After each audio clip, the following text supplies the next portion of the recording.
Hello दोस्तों, welcome back to my channel engineering by Baneesh. और आज की वीडियो में हम पढ़ने वाले हैं सी का यूनिट वन पूरे एक वीडियो में, वन शॉट में। और इस वीडियो में हम पूरा सी एक फर्स्ट यूनिट कवर करने वाले हैं। और यूनिट स्टार्ट करने से पहले हम इसका सिलेबस देख लेते हैं। तो यहाँ पर सिलेबस देख सकते हैं आप। पहला पार्ट है हमारा introduction to computer system. Computer system का इंट्रोडक्शन, हमारा जो कंप्यूटर सिस्टम है उसका इंट्रोडक्शन पढ़ेंगे। दूसरे पार्ट में हम पढ़ेंगे दूसरे पार्ट में पढ़ेंगे एल्गोरिथम का आइडिया। तीसरे पार्ट में पढ़ेंगे प्रोग्रामिंग बेसिक। और इंट्रोडक्शन टू कंप्यूटर सिस्टम में हम पढ़ेंगे memory, processor, input output device, storage, operating system, concept of assembler, compiler, interpreter, linker, loader, सब चीज पढ़ेंगे। आइडिया ऑफ एल्गोरिथम में हम एल्गोरिथम के बारे में पढ़ेंगे, कैसे एल्गोरिथम कोई बनता है, फ्लो चार्ट कैसे बनता है, सूडो कोड क्या होता है, एग्जाम्पल उसके देखेंगे। एल्गोरिथम को प्रोग्राम में कन्वर्ट करेंगे, मतलब सोर्स कोड में कन्वर्ट करेंगे। और कैसे कोई एल्गोरिथम को हम सोर्स कोड में कन्वर्ट करते हैं, हम एल्गोरिथम बनाते हैं क्यों है, ये सब पढ़ने वाले हैं। प्रोग्रामिंग बेसिक्स के अंदर हम पढ़ेंगे स्ट्रक्चर ऑफ सी प्रोग्राम पढ़ेंगे। प्रोग्राम को राइट करेंगे और अपना फर्स्ट प्रोग्राम में लिखेंगे, logical error, compilation error, object और एग्जीक्यूटेबल कोड पढ़ेंगे। सी के कंपोनेंट पढ़ेंगे, सी किस किस चीज़ से मिलकर बनी हुई है। स्टैंडर्ड इनपुट आउटपुट पढ़ेंगे इसके अंदर। फंडामेंटल डाटा टाइप पढ़ेंगे, वेरिएबल मेरी मतलब सब चीज़ पढ़ने वाले हैं इसके अंदर हम। तो इस एक वीडियो के अंदर हम सब चीज़ पढ़ने वाले हैं, तो वीडियो में बने रहिए, ठीक है। हमारा पहला टॉपिक है functional functional unit of computer system. Computer system का फंक्शनल यूनिट के बारे में हम पढ़ने वाले हैं। पहला टॉपिक हमारा ये है। तो इसके अंदर क्या होगा, इसके अंदर मेनली तीन चीज होंगी, चार चीज होंगी मेनली। पहला होगा हमारा कंप्यूटर, जिसको डिजिटल सिस्टम का यहाँ पर नाम दिया गया है, डिजिटल सिस्टम का नाम दिया गया है। दूसरा चीज हमारा होगा इनपुट यूनिट। हमारे कंप्यूटर के अंदर क्या क्या चीज होती है, एक इनपुट यूनिट होती है, एक सीपीयू होती है और एक आउटपुट यूनिट होती है मेनली।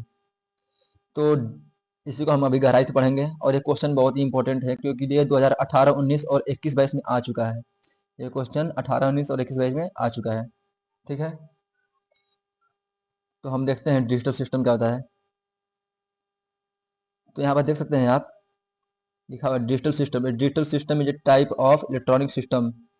डिजिटल सिस्टम एक इलेक्ट्रॉनिक सिस्टम का टाइप है जो कि हम यूज करते हैं, यूज टू स्टोर, जो स्टोर करता है, प्रोसेस एंड मैनिपुलेट डाटा, जो किसी डाटा को स्टोर करेगा, मैनिपुलेट करेगा और प्रोसेस करेगा। Represented in form of digital signal, जो डाटा डिजिटल सिग्नल के फॉर्म में है उसको स्टोर करेगा, उसको प्रोसेस करेगा और उसको मैनिपुलेट करेगा। ये काम कौन करेगा, डिजिटल सिस्टम, ठीक है। ठीक है। दूसरा हमारा है उसके कंपोनेंट। डिजिटल सिस्टम के अंदर कौन कौन से कंपोनेंट, डिजिटल सिस्टम किस किस चीज़ से मिलकर बना हुआ है।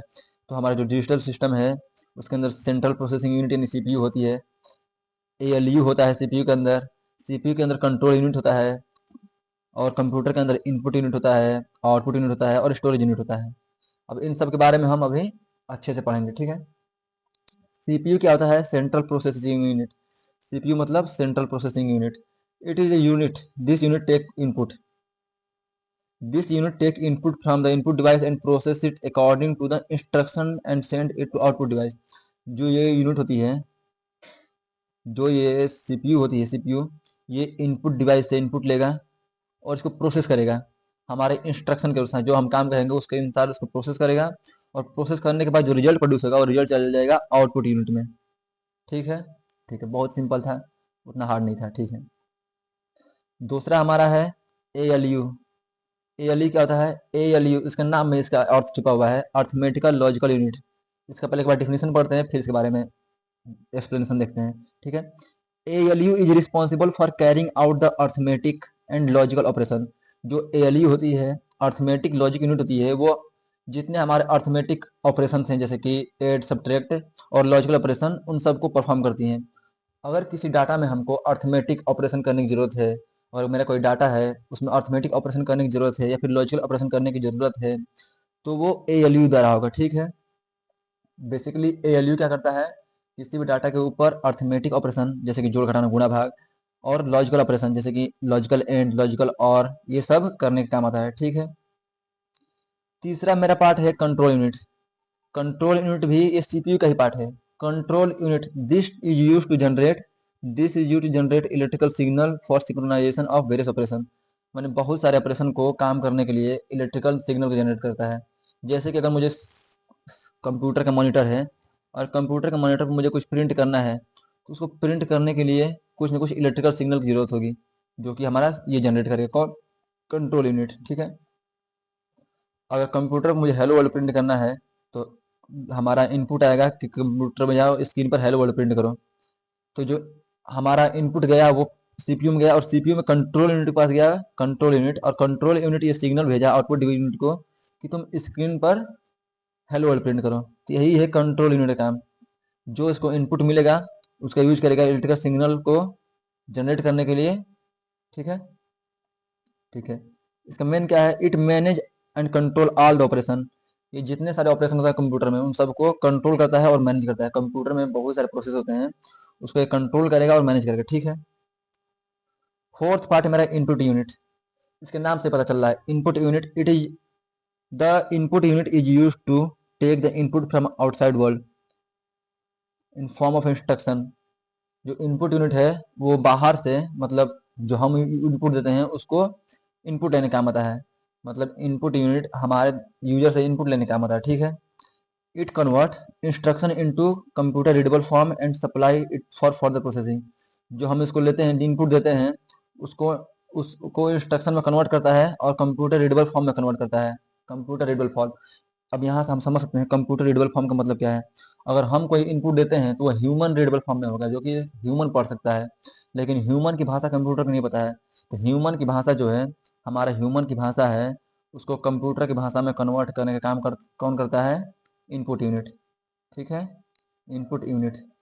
ठीक, तो इनपुट यूनिट क्या करता है, पहली बात तो इनपुट लेने काम आता है। इनपुट यूनिट इनपुट लेने काम आएगा और ह्यूमन रीडेबल फॉर्म को कंप्यूटर रीडेबल फॉर्म में कन्वर्ट करेगा। ठीक है, आई होप आपको अच्छे समझ में आया होगा यहाँ तक। अब हमारा नेक्स्ट पार्ट है आउटपुट यूनिट। आउटपुट यूनिट क्या होती है, it accept the result produce by the computer in binary form. जो हमारा इनपुट यूनिट आया, सीपीयू में गया और वो कुछ ना कुछ आउटपुट जनरेट किया प्रोसेसिंग के बाद। तो जो मेरा आउटपुट आया है, आउटपुट दिखाने के कंप्यूटर पर या फिर आउटपुट जनरेट करने के लिए हम आउटपुट डिवाइस का यूज करते हैं। ठीक है, सपोज दैट मैं कोई गाना प्ले किया, तो गाना प्ले किया अपने फ़ोन में, मैं अपने फ़ोन में कोई गाना प्ले किया तो वो गाना बजा। तो गाना बजने के लिए गाना का आउटपुट आएगा ना, गाना का आउटपुट कहाँ से आएगा, स्पीकर से। तो स्पीकर मेरा एक आउटपुट डिवाइस है। ठीक है, मैं अपने फ़ोन में क्लिक किया कि प्ले दिस सॉन्ग, वो सॉन्ग प्ले हुआ और जो उसका आउटपुट आया आउटपुट डिवाइस से आया। ठीक है, यही होता है आउटपुट डिवाइस का काम। आउटपुट डिवाइस का काम होता है आउटपुट देना। ठीक है, हमारा नेक्स्ट पार्ट है स्टोरेज यूनिट। हमारा नेक्स्ट पार्ट क्या है, स्टोरेज यूनिट। स्टोरेज यूनिट का काम क्या होता है, जो स्टोरेज यूनिट होती है हमारा डाटा को स्टोर करने का काम करती है। ठीक है, it is use to store the result produced by the computer. It is use to store it is use to store the result produced by the computer for intermediate processing. ठीक है, अब इसका मतलब क्या हुआ, सपोज दैट मुझे कोई data, मतलब कोई नंबर जोड़ना है ए प्लस बी और उसका आंसर सी में आ गया। सपोज दैट 5 + 6 मुझे जोड़ना था और उसका आंसर 11 आ गया। लेकिन ये 11 जो है इसको कहीं आगे हम यूज कर रहे हैं। मान लीजिए मुझे 11 में 2 डिवाइड करना है, तो क्या आ जाएगा, 2×10 5.5। ठीक है, तो ये क्या हो गया इसके लिए, सॉरी, इस टास्क के, अरे यार, जो ये टास्क है, इस टास्क के लिए, इस ऑपरेशन के लिए ये डाटा इंटरमीडिएट डाटा काम कर रहा है। ठीक है, ये होता है इंटरमीडिएट। अगर इंटरमीडिएट आपको समझ में नहीं आया तो बस इतना समझ सकते हैं कि जो हम डाटा स्टोर कर रहे हैं वो अगले डाटा के लिए इनपुट का काम करेगा। सपोज दैट, फिर से एक बार अच्छे से समझाने की कोशिश करता हूँ। सपोज दैट पहले मुझे ऐड करना है c = 5 + 6 और अगला रिजल्ट है ए प्लस, सॉरी, अगला रिजल्ट मेरा होगा, अगला हमारा जो कैलकुलेशन होगा वो होगा 6 + c = d। तो ये काम करने के लिए मुझे सी का चाहिए ज़रूरत है, और सी कहाँ से मिल रहा है, यहाँ से। तो इस डाटा को स्टोर करने के लिए हम किसका यूज करेंगे, स्टोरेज यूनिट का। तो जो सी है इसके लिए किसका काम कर रहा है, इनपुट का काम कर रहा है, क्योंकि सी इसमें इनपुट दे रहे हैं ना। अब ज़्यादा गहराई में चल गए, इतना गहराई में नहीं जाना है। तो स्टोरेज यूनिट का मेन काम क्या होता है? It is use to store the result produce by the computer for intermediate process. वो ये रिजल्ट को स्टोर करने का काम करता है जो अगले के लिए इंटरमीडिएट का काम करेगा, इंटरमीडिएट प्रोसेसिंग का काम करेगा। It is also use to store the final result, और कभी कभी फाइनल रिजल्ट को भी स्टोर करने का काम आता है। ठीक है, ठीक है। आई होप आपको अच्छे से समझ में आया होगा। इस क्वेश्चन को याद करने का सबसे आसान तरीका है कि आप इसके डायग्राम को एक बार देखें, और डायग्राम में ही आपको हर एक चीज अच्छे से आप कर सकते हैं। स्टोरेज यूनिट भी फर्दर दो पार्ट में है। कौन सा पार्ट? सेकेंडरी और प्राइमरी, जिसके बारे में भी हम आगे पढ़ेंगे अच्छे से। ठीक है, तो हमारा नेक्स्ट पार्ट क्या है? हमारा नेक्स्ट पार्ट आप देख सकते हैं मेमोरी। नेक्स्ट पार्ट क्या है? मेमोरी। और मेमोरी भी बहुत ही इंपॉर्टेंट होता है। मेमोरी क्या होता है? हमारा नेक्स्ट पार्ट है मेमोरी, अब इसको पढ़ेंगे। Memory is a part of computer system that store data and information for processing. Memory जो होता है वो डाटा को स्टोर करने का काम करता है। ठीक है, मेमोरी क्या करेगा? डाटा को स्टोर करने का काम करेगा फॉर द प्रोसेसिंग के लिए। अगर मुझे कोई डाटा स्टोर करना है तो हम कहाँ स्टोर करेंगे? मेमोरी में करेंगे। ठीक है। It allow the computer to save, ये कंप्यूटर को अलाउ करता है, it allow computer to save and retrieve data quickly when needed. ये कंप्यूटर को अलाउ करता है कि कोई डाटा हम सेव कर सकें, और जब उसकी ज़रूरत है तो हम उसको रिट्राइव कर सकें। कंप्यूटर में अगर हम, फ़ोन भी हमारा कंप्यूटर ही है, फिर कंप्यूटर लैपटॉप समझिए आप, आपको लैपटॉप में कोई डाटा स्टोर करते हैं, सपोज दैट आप मेरा नोट्स लेंगे ये वाला, नोट्स आप अगर स्टोर करते हैं, और नोट्स को आप, जब आपको ज़रूरत है तो आप नोट्स देखते हैं, तो क्या हुआ? जहाँ आप नोट्स सेव किए वो मेमोरी हो गई, और नोट को जब यूज कर रहे हैं तो आप उसको इजिली रिट्राइव भी कर रहे हैं। ठीक है, ठीक है। आपको अच्छे से समझ में आया होगा। मेमोरी का मेन काम क्या होता है? डाटा को स्टोर करना और यूज करना जब उसकी ज़रूरत हो। ठीक है, ठीक। मेमोरी कितने प्रकार की होती है? अभी हम ऊपर डिस्कस किए थे। मेमोरी मेनली दो प्रकार की होती हैं, प्राइमरी मेमोरी और secondary memory. Primary memory directly accessible bye computer, sorry CPU. Primary memory जो होती है, जो मेरी प्राइमरी मेमोरी है, उसको सीपीयू डायरेक्टली एक्सेस कर लेगा। ठीक है, अगर सीपीयू को कुछ भी एक्सेस करना है, सीपीयू को कुछ भी, किसी भी चीज़ की ज़रूरत होती है, तो सबसे पहले प्राइमरी मेमोरी से कंटेक्ट करेगा। ठीक है, इसका एग्जांपल क्या होगा? इसका एग्जांपल हो गया रैम। रैम जो होती है वो मेरे प्राइमरी मेमोरी के प्रकार है।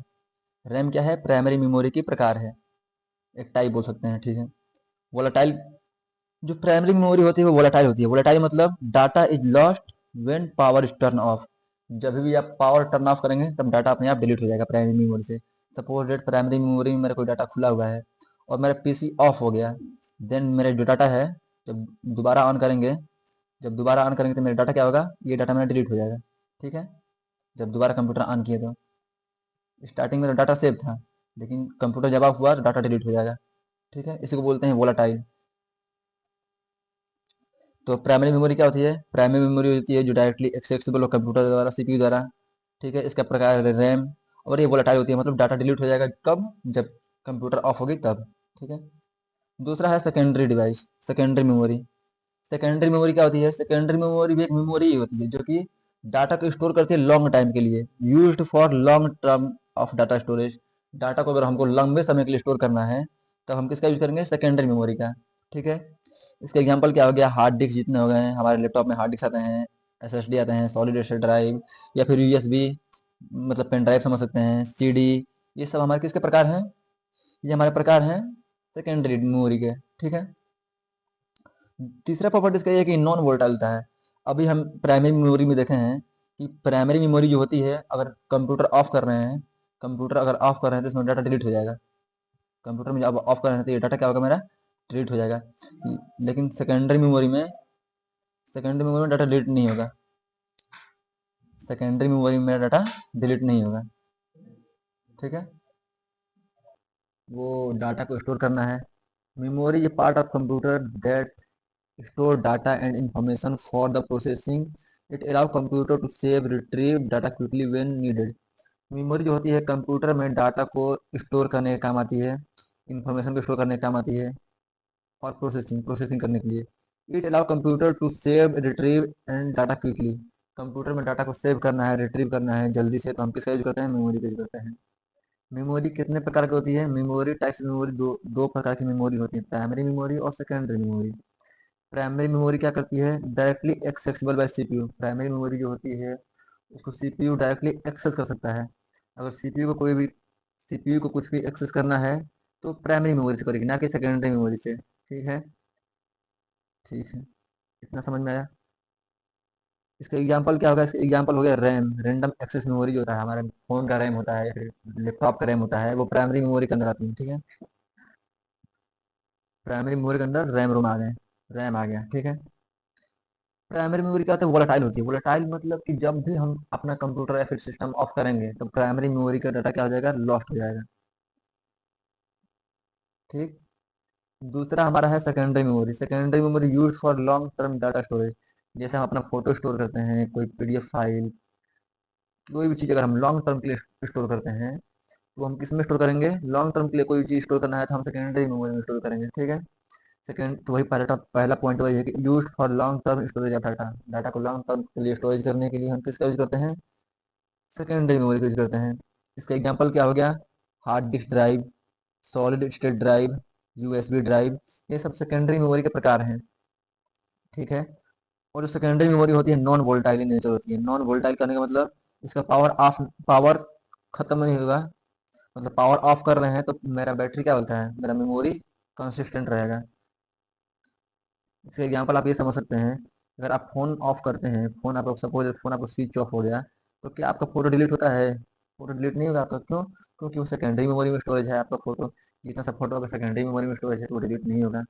उसको बोलते हैं नॉन वोलेटाइल। और वोलेटाइल मतलब कि कंप्यूटर ऑफ होने पर आपका डाटा डिलीट हो जा रहा है, ठीक है। मेमोरी पढ़ लिए हम, प्राइमरी मेमोरी और सेकेंडरी मेमोरी पढ़ लिए। मेमोरी हमारे डाटा को स्टोर करने का काम आता है, और डाटा को हम जब हमको ज़रूरत पड़ती है तो उसको हम रिट्रीव भी करते हैं, मतलब उसको एक्सेस करते हैं। मेमोरी के दो प्रकार होते हैं, प्राइमरी मेमोरी और सेकेंडरी मेमोरी। प्राइमरी मेमोरी जो होता है उसको सीपीयू डायरेक्ट एक्सेस करता है। प्राइमरी मेमोरी का एक एग्जांपल है रैम, और ये वोलेटाइल होती है, मतलब जब भी हम कंप्यूटर ऑफ करेंगे डाटा डिलीट हो जाएगा। सेकेंडरी मेमोरी, हमको जब डाटा लंबे समय के लिए स्टोर करना है तब सेकेंडरी मेमोरी को यूज करते हैं, या फिर परमानेंटली स्टोर करना होता है तो इसके एग्जांपल यहाँ पे दिखाई है हार्ड डिस्क और सॉलिड स्टेट ड्राइव। ये क्वेश्चन मेनली 2 नंबर में पूछता है, तो आप इतना लिखने तो काफी रहेगा। नेक्स्ट टॉपिक हमारा है मेमोरी हायरार्की। मेमोरी हायरार्की से हम क्या समझ सकते हैं? मेमोरी हायरार्की में हम क्या समझ सकते हैं, इसको पढ़ते हैं हम। Memory hierarchy is arrangement of different type of memory. Different type of memory, जितनी मेमोरी बहुत से प्रकार की होती है, तो मेमोरी को हम इस ऑर्डर में अरेंज कर दें जिससे हमको कुछ ना कुछ रिजल्ट मिले। कैसा रिजल्ट मिले मैं बताता हूँ। मेमोरी इस प्रकार से अरेंज करें कि हम कुछ ना कुछ रिजल्ट मिले। मेमोरी को हम अरेंज करते हैं किसके बेस पर? स्पीड के बेस पर। मेमोरी की स्पीड क्या है, मेमोरी की कॉस्ट क्या है, मतलब कितना कॉस्ट लगा उसको बनाने में, मेमोरी की साइज क्या है। साइज और कॉस्ट और स्पीड, साइज कॉस्ट स्पीड के बेस पर हम मेमोरी का हायरार्की बनाते हैं, ठीक है। उस हायरार्की को समझने के लिए हम ये डायग्राम देखते हैं पहले, ठीक। तो इस डायग्राम में पहला हमारा आता है रजिस्टर। रजिस्टर मेमोरी का नाम है, रजिस्टर एक मेमोरी है जिसका नाम है रजिस्टर। दूसरा है कैचे मेमोरी, हमारे फोन में भी कैचे मेमोरी होती है। मेन मेमोरी आप रैम समझ सकते हैं। और ये तीनों को हम एक कैटेगरी में जोड़ते हैं जिसको बोलते हैं सेकेंडरी मेमोरी। कौन सी मेमोरी? सेकेंडरी मेमोरी, ठीक। मेमोरी कितने प्रकार का कितने लेवल में पड़ेगा? 4 लेवल में, या तो बोल सकते हैं 3 लेवल में, 0 से लेकर 3 ले या फिर 1 से लेकर 4 लेवल तक। तो फर्स्ट लेवल में हमारा होगा सीपीयू का रजिस्टर, जो सीपीयू रजिस्टर होता है सीपीयू में, मतलब पहला मेमोरी होगा रजिस्टर। दूसरा मेमोरी का टाइप हो गया कैचे मेमोरी। तीसरा मेमोरी का टाइप हो गया मेन मेमोरी, और चौथा हो गया सेकेंडरी मेमोरी। अब इन सब के बारे में हम अच्छे से पढ़ते हैं, ठीक है।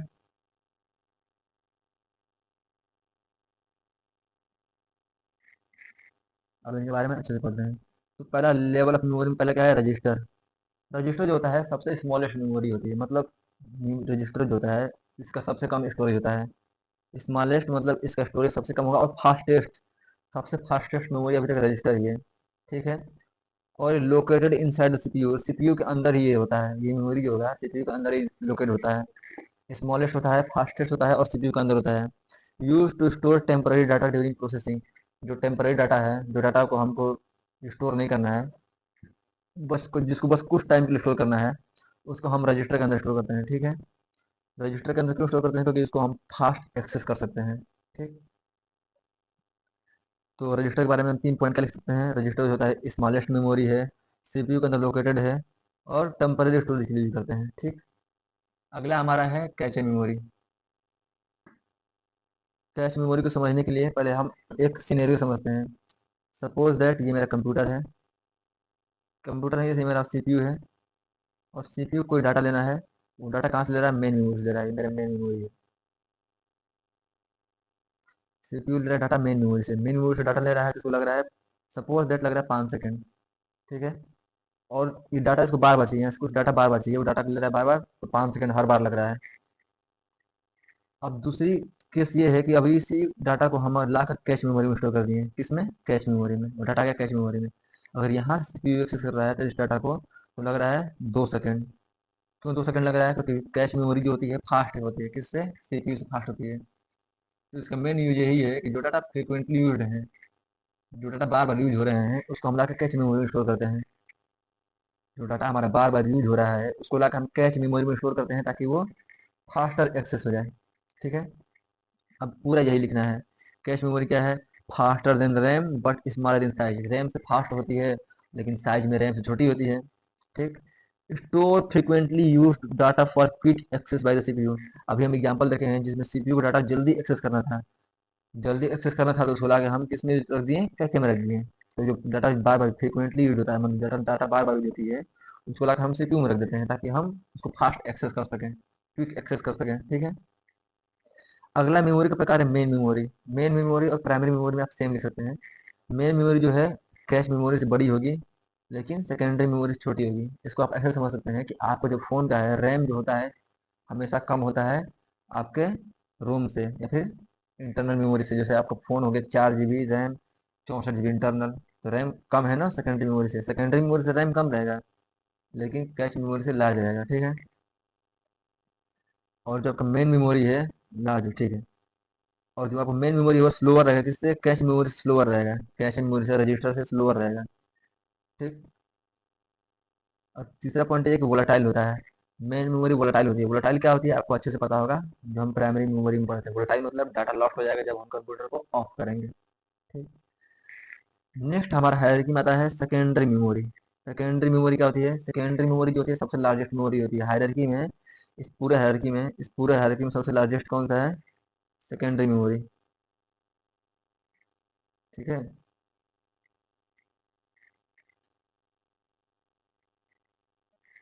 इस पूरे हायरार्की में सेकेंडरी मेमोरी सबसे लार्जेस्ट है और सबसे स्लोवेस्ट है। सबसे लार्जेस्ट और सबसे स्लोवेस्ट है। अगर कोई डाटा हमको permanent used for permanent storage of data, कोई डाटा हमको परमानेंट स्टोर करना है तो हम सेकेंडरी मेमोरी का यूज करते हैं। ठीक है। इसके एग्जांपल क्या होगा, HSD, SDD और USB। ठीक। ठीक है। और ये टॉपिक हमारा खत्म होता हुआ हम मूव करते हैं नेक्स्ट टॉपिक पर। हमारा नेक्स्ट टॉपिक है ऑपरेटिंग सिस्टम।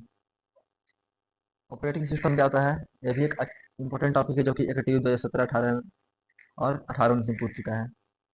अक्सर ये 2 नंबर में पूछ देता है तो इसको हम पढ़ते हैं। Operating system is a software program that act as an interface between user and computer hardware. Operating system is a software program that act as interface between user and computer hardware. इसको अब ऐसे समझेंगे, ये computer है मेरा और ये user है। यूजर मतलब एक आदमी यूजर है, कंप्यूटर है और यूजर है। कंप्यूटर और यूजर को ज्वाइन करने के लिए, कनेक्शन बनाने के लिए हम किसका यूज करते हैं, ऑपरेटिंग सिस्टम का। ठीक है। और एक सॉफ्टवेयर है, मतलब ऑपरेटिंग सिस्टम एक ऐसा सिस्टम सॉफ्टवेयर है, सिस्टम ऐसा सॉफ्टवेयर है जो यूजर के बीच में और कंप्यूटर के बीच में इंटरमीडिएटरी काम करता है। ठीक है। एकदम सिंपल भाषा में समझ गए हम। It manage all the hardware and software resources, it manage all the hardware and software resources of computer system. Computer system के अंदर बहुत सारे हार्डवेयर जुड़े होते हैं जैसे सीपीयू, माउस, कीबोर्ड, और सॉफ्टवेयर उसके अंदर एप्लीकेशन प्रोग्राम होते हैं, उन सबको मैनेज करता है। हार्डवेयर और सॉफ्टवेयर को मैनेज करने का काम कौन करता है, ऑपरेटिंग सिस्टम। ठीक है। Without operating system a computer can not function और रन एप्लीकेशन। बिना ऑपरेटिंग सिस्टम के हम कोई कंप्यूटर अच्छे से फंक्शन नहीं करेगा या फिर कोई काम ठीक से नहीं कर पाएगा। ठीक है। ये तो हमको पता ही है कि विदाउट हमारे फ़ोन में अगर अगर हमारे फ़ोन में एंड्रॉयड ही ना हो तो हम व्हाट्सअप नहीं चला सकते या फिर फेसबुक नहीं चला सकते या फिर जो यूट्यूब पर देख रहे हैं आप यूट्यूब भी नहीं चला सकते हैं क्योंकि उसके अंदर ऑपरेटिंग सिस्टम है ही नहीं। ठीक है। फंक्शन ऑफ ऑपरेटिंग सिस्टम का क्या क्या फंक्शन है, ऑपरेटिंग सिस्टम मेनली क्या क्या करता है। तो ऑपरेटिंग सिस्टम का फंक्शन यहाँ पढ़ने वाले हैं। पहला फंक्शन है प्रोसेस मैनेजमेंट। हालांकि इसको आप गहराई से नहीं पढ़ेंगे क्योंकि इसका एक अलग से आपको सब्जेक्ट आएगा। प्रोसेस मैनेजमेंट, हमारे कंप्यूटर में बहुत सारे प्रोसेस होते हैं एक समय पर, उन सब प्रोसेस को मैनेज करता है। Manage all the running process on the computer, जितने कंप्यूटर में सब रनिंग प्रोसेस हैं सबको मैनेज करता है कौन? Operating system. ठीक, ठीक है। दूसरा allocate CPU time to each process. हर एक प्रोसेस को सीपीयू टाइम एलोकेट करता है ताकि वो अपना काम कर सकें। ठीक है, इसमें आप एक पॉइंट याद रखेंगे तभी आपके लिए बहुत है। दूसरा है मेरे मेमोरी मैनेजमेंट। मेमोरी को मैनेज काम करता है कि कौन सी प्रोसेस को कितनी मेमोरी चाहिए, कौन सी प्रोसेस है जिसको कितनी मेमोरी की नीड है, उसको मेमोरी मैनेजमेंट का काम कौन करता है? ऑपरेटिंग सिस्टम ही करता है। Allocate memory to the processes and ensure efficient use of memory. मतलब मेमोरी को प्रोवाइड करता है हर प्रोसेस को। ठीक है, और ये इंश्योर करता है कि जो मेमोरी का है उसका इफेक्टिवली अच्छे से यूज करें। तीसरा फाइल मैनेजमेंट। हमारे लैपटॉप में या फिर हमारे फोन्स में बहुत सारे फाइल्स होते हैं, उन फाइल को मैनेज करने का और फाइल को ऑर्गेनाइज करने का काम कौन करता है? File management, operating system. Organise and manage the file and directory on storage device. हमारे स्टोरेज डिवाइस में जितना सब फाइल्स हैं उन सबको मैनेज करने का काम कौन करेगा? Operating system. चौथा सिक्योरिटी। फोन को या फिर लैपटॉप को सिक्योरिटी प्रोवाइड करता है। Protect the data and resources from unauthorise access. कोई अनऑथराइज पर्सन जिसको ऑथराइजेशन नहीं है वो हमारे कंप्यूटर के एक्सेस ना कर सके, उसका सिक्योरिटी कौन प्रोवाइड करता है? ऑपरेटिंग सिस्टम प्रोवाइड करता है।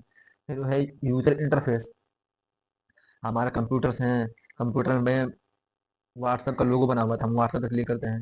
फेसबुक का लोगो बना है, फेसबुक पे क्लिक करते हैं। तो जो लोगो बना है यूजर इंटरफेस वो कौन प्रोवाइड करता है? ऑपरेटिंग सिस्टम ही करता है। ठीक है, आई होप आपको अच्छे समझ में आ रहा होगा, ज़्यादा हार्ड टॉपिक नहीं है। और इसके एग्जाम्पल कौन कौन से हैं? इसके एग्जाम्पल हमारे हैं विंडोज़, हमारे माइक्रोसॉफ्ट द्वारा प्रोवाइड किया था। हमारे जो लैपटॉप होते हैं, लैपटॉप में विंडोज़ होता है। एप्पल का लैपटॉप लेंगे तो उसमें आपको मैक ओएस मिलेगा। लिनक्स जो होता है हैकिंग के लिए जो होता है, ये ऑपरेटिंग सिस्टम ही है। एंड्रॉयड हमारे फ़ोन में होता है। आईओएस एप्पल के फ़ोन्स में होते हैं। ये सब ऑपरेटिंग सिस्टम के ही प्रकार हैं। ठीक है, moving to the next topic. हमारा नेक्स्ट टॉपिक क्या है? असेंबलर। असेंबलर, कंपाइलर और इंटरप्रेटर। असेंबलर, कंपाइलर और इंटरप्रेटर ये ऐसे टॉपिक हैं जो अगर अलग अलग पूछे गए तो 2 मार्क्स में पूछे जाएंगे, और अगर साथ में पूछे गए कंबाइन करके तो 7 नंबर में पूछे जाएंगे। और 7 नंबर में इसको भी साथ में जोड़ लेते हैं, लिंकर लोडर को भी। इन चारों को मिलाकर एक ही बार में 7 नंबर क्वेश्चन पूछता है। और इंडिविजुअली पूछेगा तो 2 नंबर पूछेगा। ठीक है, तो इसको भी ध्यान से पढ़ेंगे हम। असेंबलर। अब असेंबलर क्या होता है? असेंबलर एक ऐसा सॉफ्टवेयर है या फिर एक ऐसा प्रोग्राम है जो कि असेंबली लैंग्वेज को, असेंबलर क्या करता है? असेंबली लैंग्वेज को मशीन कोड में कन्वर्ट करता है। आप सुन के थोड़ा रफ लग रहा होगा लेकिन इसको अच्छे से समझते हैं हम। ठीक है, an assembler is program that convert assembly language into the machine code. Assembly language into machine code, मतलब असेंबली लैंग्वेज को मशीन कोड में कन्वर्ट करने का काम कौन करता है? असेंबलर। ठीक है, अब असेंबली लैंग्वेज क्या होता है? असेंबली लैंग्वेज को हम ये समझ सकते हैं, एक ऐसा लैंग्वेज है जो कि ह्यूमन इजीली समझ सके। जैसे रीड ए, जैसे रीड ए, अगर रीड ए लिखते हैं हम, ए को रीड करो या ह्यूमन समझ रहा है, तो इसी लैंग्वेज को मशीन कोड में कन्वर्ट करने के लिए हम किसका यूज करते हैं? असेंबलर का। ठीक है, मशीन कोड में इसको कन्वर्ट कर रहे हैं क्योंकि यहाँ रीड ए का है कंप्यूटर से, तो कंप्यूटर ये रीड ए नहीं समझ पाएगा। अब कंप्यूटर को समझाने के लिए मशीन कोड में कन्वर्ट करना पड़ेगा जो कि 0101 बाइनरी फॉर्मेट में होता है। ठीक है, तो असेंबलर क्या होता है? असेंबलर होता है असेंबली लैंग्वेज को मशीन कोड में कन्वर्ट करने का काम करता है। असेंबली लैंग्वेज क्या होता है? Low level language in human readable form. और मशीन कोड क्या होता है? Binary code that computer can understand. ठीक है, it act as a it act as bridge between human readable and instruction and computer hardware. ये computer hardware मतलब computer समझ सकते हैं, कंप्यूटर और ह्यूमन रीडेबल इंस्ट्रक्शन, जो हमारे इंस्ट्रक्शन जैसे अभी एग्जांपल देता है रीड ए रीड बी, इसके बीच में इंटरमीडिएटरी काम करता है। असेंबलर से बस आप इतना समझिए कि असेंबली लैंग्वेज को, असेंबलर जो होता है असेंबली लैंग्वेज को मशीन लैंग्वेज या फिर मशीन कोड में कन्वर्ट करता है। ठीक है, ठीक, बस। असेंबलर मेनली 3 प्रकार के होते हैं: cross assembler, one pass assembler और two pass assembler. Cross assembler को समझने के लिए क्या होता है? Run on one computer but generate machine code for different computer. मतलब एक कंप्यूटर में रन कर रहा है, एक कंप्यूटर में रन कर रहा है लेकिन दूसरे कंप्यूटर के लिए मशीन कोड जनरेट कर रहा है। ठीक है, असेंबली कोड रन यहाँ कर रहा है लेकिन कोड जनरेट कर रहा है इस कंप्यूटर, जिसको बोलते हैं क्रॉस असेंबलर। ठीक है, run on one computer but generate the machine code for a different computer, ये होता है cross assembler. One pass assembler assembler क्या होता है? वन पास असेंबलर ऐसा असेंबलर होता है, वन पास, जो कि एक ही पास में पूरे कोड को मशीन लैंग्वेज में कन्वर्ट कर देगा। वन पास असेंबलर एक ही बार में पूरे कोड को मशीन कोड में कन्वर्ट कर देगा। ये 0 1 में कन्वर्ट कर दिया, 0 1 में, इन वन पास मतलब एक ट्राई में। ठीक है। दूसरा है two pass assembler. Two pass assembler क्या करेगा? दो पास में। टू पास असेंबलर दो पास में मशीन कोड में कन्वर्ट करता है। कैसे? Read the source code twice, source code को दो बार पढ़ेगा। इन फर्स्ट पार्ट में फर्स्ट पास में collect the symbol and their address, code में जितने भी सिंबल हैं उनका एड्रेस को कलेक्ट करेगा। And in second pass convert the code into machine language by using this symbol and table. Second pass में जो कोड है उसको मशीन लैंग्वेज में कन्वर्ट कर देगा, उस सिंबल को, टेबल को रीड करके। ठीक है। एक बार और अच्छे से देख लेते हैं असेंबलर को। असेंबलर जो होता है असेंबली लैंग्वेज को मशीन कोड में कन्वर्ट करने का काम करता है। क्रॉस असेंबलर रन करेगा एक कंप्यूटर में, लेकिन मशीन कोड जनरेट करेगा दूसरे कंप्यूटर के लिए। One pass assembler one pass assembler जो होता है read the source code and convert into machine code, source code को एक ही बार रीड करेगा और उसको मशीन कोड में कन्वर्ट कर देगा। ठीक है। दूसरा है two pass assembler. Two pass assembler code को दो बार रीड करेगा, कोड को दो बार रीड करेगा। फर्स्ट बार में एड्रेसेस को स्टोर कर लेगा, सिंबल्स का एड्रेस को स्टोर कर लेगा। ठीक है। और सेकंड पास में कोड को मशीन कोड में कन्वर्ट कर देगा, मशीन कोड में। ठीक है। ठीक है। नेक्स्ट टॉपिक क्या है मेरा? कंपाइलर। देखिए कंपाइलर असेंबलर सब प्रीवियस ईयर में पूछा हुआ टॉपिक है, तो इसको आप ध्यान से पढ़ेंगे। Compiler is software that translate the high level programming language, high level programming code into machine code. हम जितना भी कोड लिखते हैं, हाई लेवल कोड मतलब जो सी, जावा, सी प्लस प्लस, पाइथन में जितना हम कोड लिखते हैं उन सबको मशीन कोड में कन्वर्ट करने का काम कौन करता है? कंपाइलर। ठीक है। Compiler is software that translate high level programming language, high level programming language या फिर प्रोग्रामिंग कोड को कन्वर्ट करता है मशीन कोड में। ठीक है। जिसको कंप्यूटर इजिली अंडरस्टैंड कर सके। ओके। ओके। ठीक है। It convert the entire program at once and check error before the creating executable file. ये पूरे प्रोग्राम को एक बार में रीड कर देगा, पूरे प्रोग्राम को एक बार में ही कंपाइल कर देगा। ठीक है। और उसके बीच में कोई एरर आ गया तो उसको डिटेक्ट करेगा।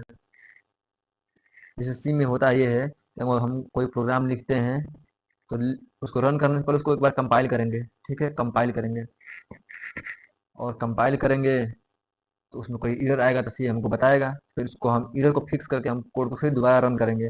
अब जब दोबारा रन करेंगे तो उसका एक एग्जीक्यूटेबल फाइल बनेगा जिसका एक्सटेंशन होता है .exe, और ये एग्जीक्यूट होकर हमारा प्रोग्राम रन करता है। ठीक है। इतना गहराई में भी नहीं जानता, फिर भी सही है। कंपाइलर को आप समझ सकते हैं, कंपाइलर एक ऐसा सॉफ्टवेयर है जो पूरे कोड को एक बार में ही चेक करता है रन करने, एग्जीक्यूटेबल फाइल बनाने से पहले। ठीक है। और हाई लेवल लैंग्वेज को मशीन कोड में कन्वर्ट करने का काम करता है। ठीक है। दूसरा है इंटरप्रेटर। इंटरप्रेटर और कंपाइलर दोनों का सेम काम है, बस थोड़ा सा डिफरेंस है। Interpreter is a program that directly execute high level code line by line without converting into machine code first. जो इंटरप्रेटर होता है ये अभी हाई लेवल लैंग्वेज को मशीन कोड में कन्वर्ट करता है, लेकिन ये जो कंपाइलर था पूरा कोड एक बार में रीड कर रहा था। लेकिन इंटरप्रेटर हर कोड को कैसे रीड करेगा? Line by line, without converting. Machine code में कन्वर्ट करने से पहले उसको लाइन बाय लाइन रीड करेगा। एंड देन कोई एरर आएगी तो उसको तुरंत एरर थ्रो करेगा कि ये एरर आ गया, फिर उस एरर को सॉल्व करेंगे तब वो मशीन कोड में कन्वर्ट होगा। ठीक है। ठीक है। It read, translate and run the code simultaneously. Code को रीड करेगा, ट्रांसलेट करेगा और रन करेगा एक ही समय पर। कोड को रीड करना, ट्रांसलेट करना और रन करना एक ही समय पर किसका काम है? इंटरप्रेटर का। जिसकी वजह से कोड को डिबग करना इजी हो जाता है, डिबग करना उसको इजी हो जाता है। ठीक है। कंपाइलर और इंटरप्रेटर को फिर से देखते हैं आपको अच्छे से। कंपाइलर जो होता है हाई लेवल लैंग्वेज को मशीन कोड में कन्वर्ट करेगा, इंटरप्रेटर भी हाई लेवल लैंग्वेज को मशीन कोड में कन्वर्ट करेगा। कंपाइलर जो है पूरे प्रोग्राम को एक ही बार में कंपाइल करता है, लेकिन interpreter line by line read करता है। ठीक है। बस मूव करते हैं अपने नेक्स्ट पॉइंट पर। हमारा नेक्स्ट टॉपिक है linker end loader. Linker end loader अगर असेंबलर, कंपाइलर और इंटरप्रेटर के साथ मिलकर आता है क्वेश्चन, तो ये आपको 7 नंबर में पूछा जाएगा, नहीं तो इंडिविजुअली आपसे 2 नंबर में पूछा जाना चाहिए। लिंकर क्या होता है? Linker combine the code linker combine the code into the executable file. Linker जो होता है कोड को कंबाइन करके कोड जो होता है उनको कंपाइल करता है एग्जीक्यूटेबल फाइल में, मतलब 2 फाइल हैं अलग अलग, उसको आपस में लिंक कर देगा। लिंक करने का काम कौन करता है? Linker. Loader loader load the executable file. Loader जो होता है एग्जीक्यूटेबल फाइल को लोड करता है मेमोरी के अंदर, ठीक है। It's prepare for the execution, और उसको एग्जीक्यूशन के लिए प्रिपेयर करता है। लिंकर क्या करता है? लिंकर कंबाइन करता है कोड को एग्जीक्यूटेबल फाइल्स में।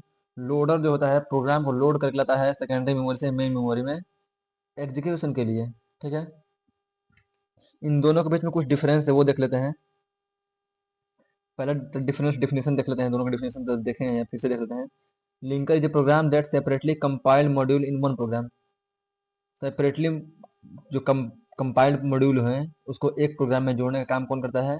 लिंकर, ठीक है।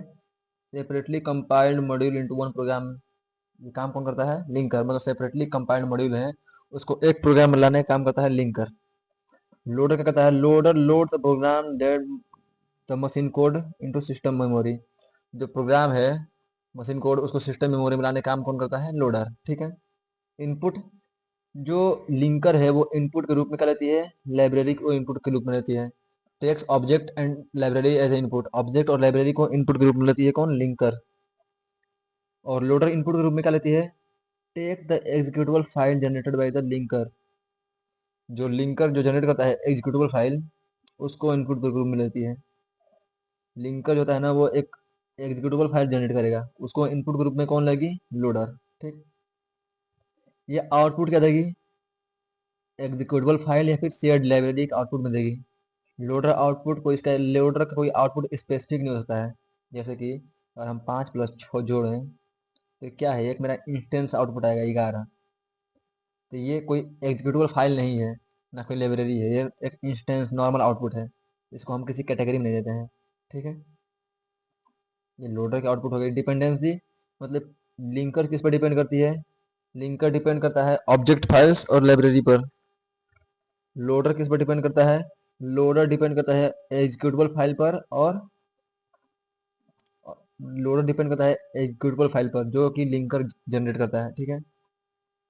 एरर हैंडलिंग, ये कौन से प्रकार के एरर सॉल्व करता है? एरर सॉल्व करता है जैसे कि कोई सिंबल मिसिंग हो या फिर कोई लाइब्रेरी मिसिंग हो, उस प्रकार के एरर को कौन सॉल्व करता है? लिंकर।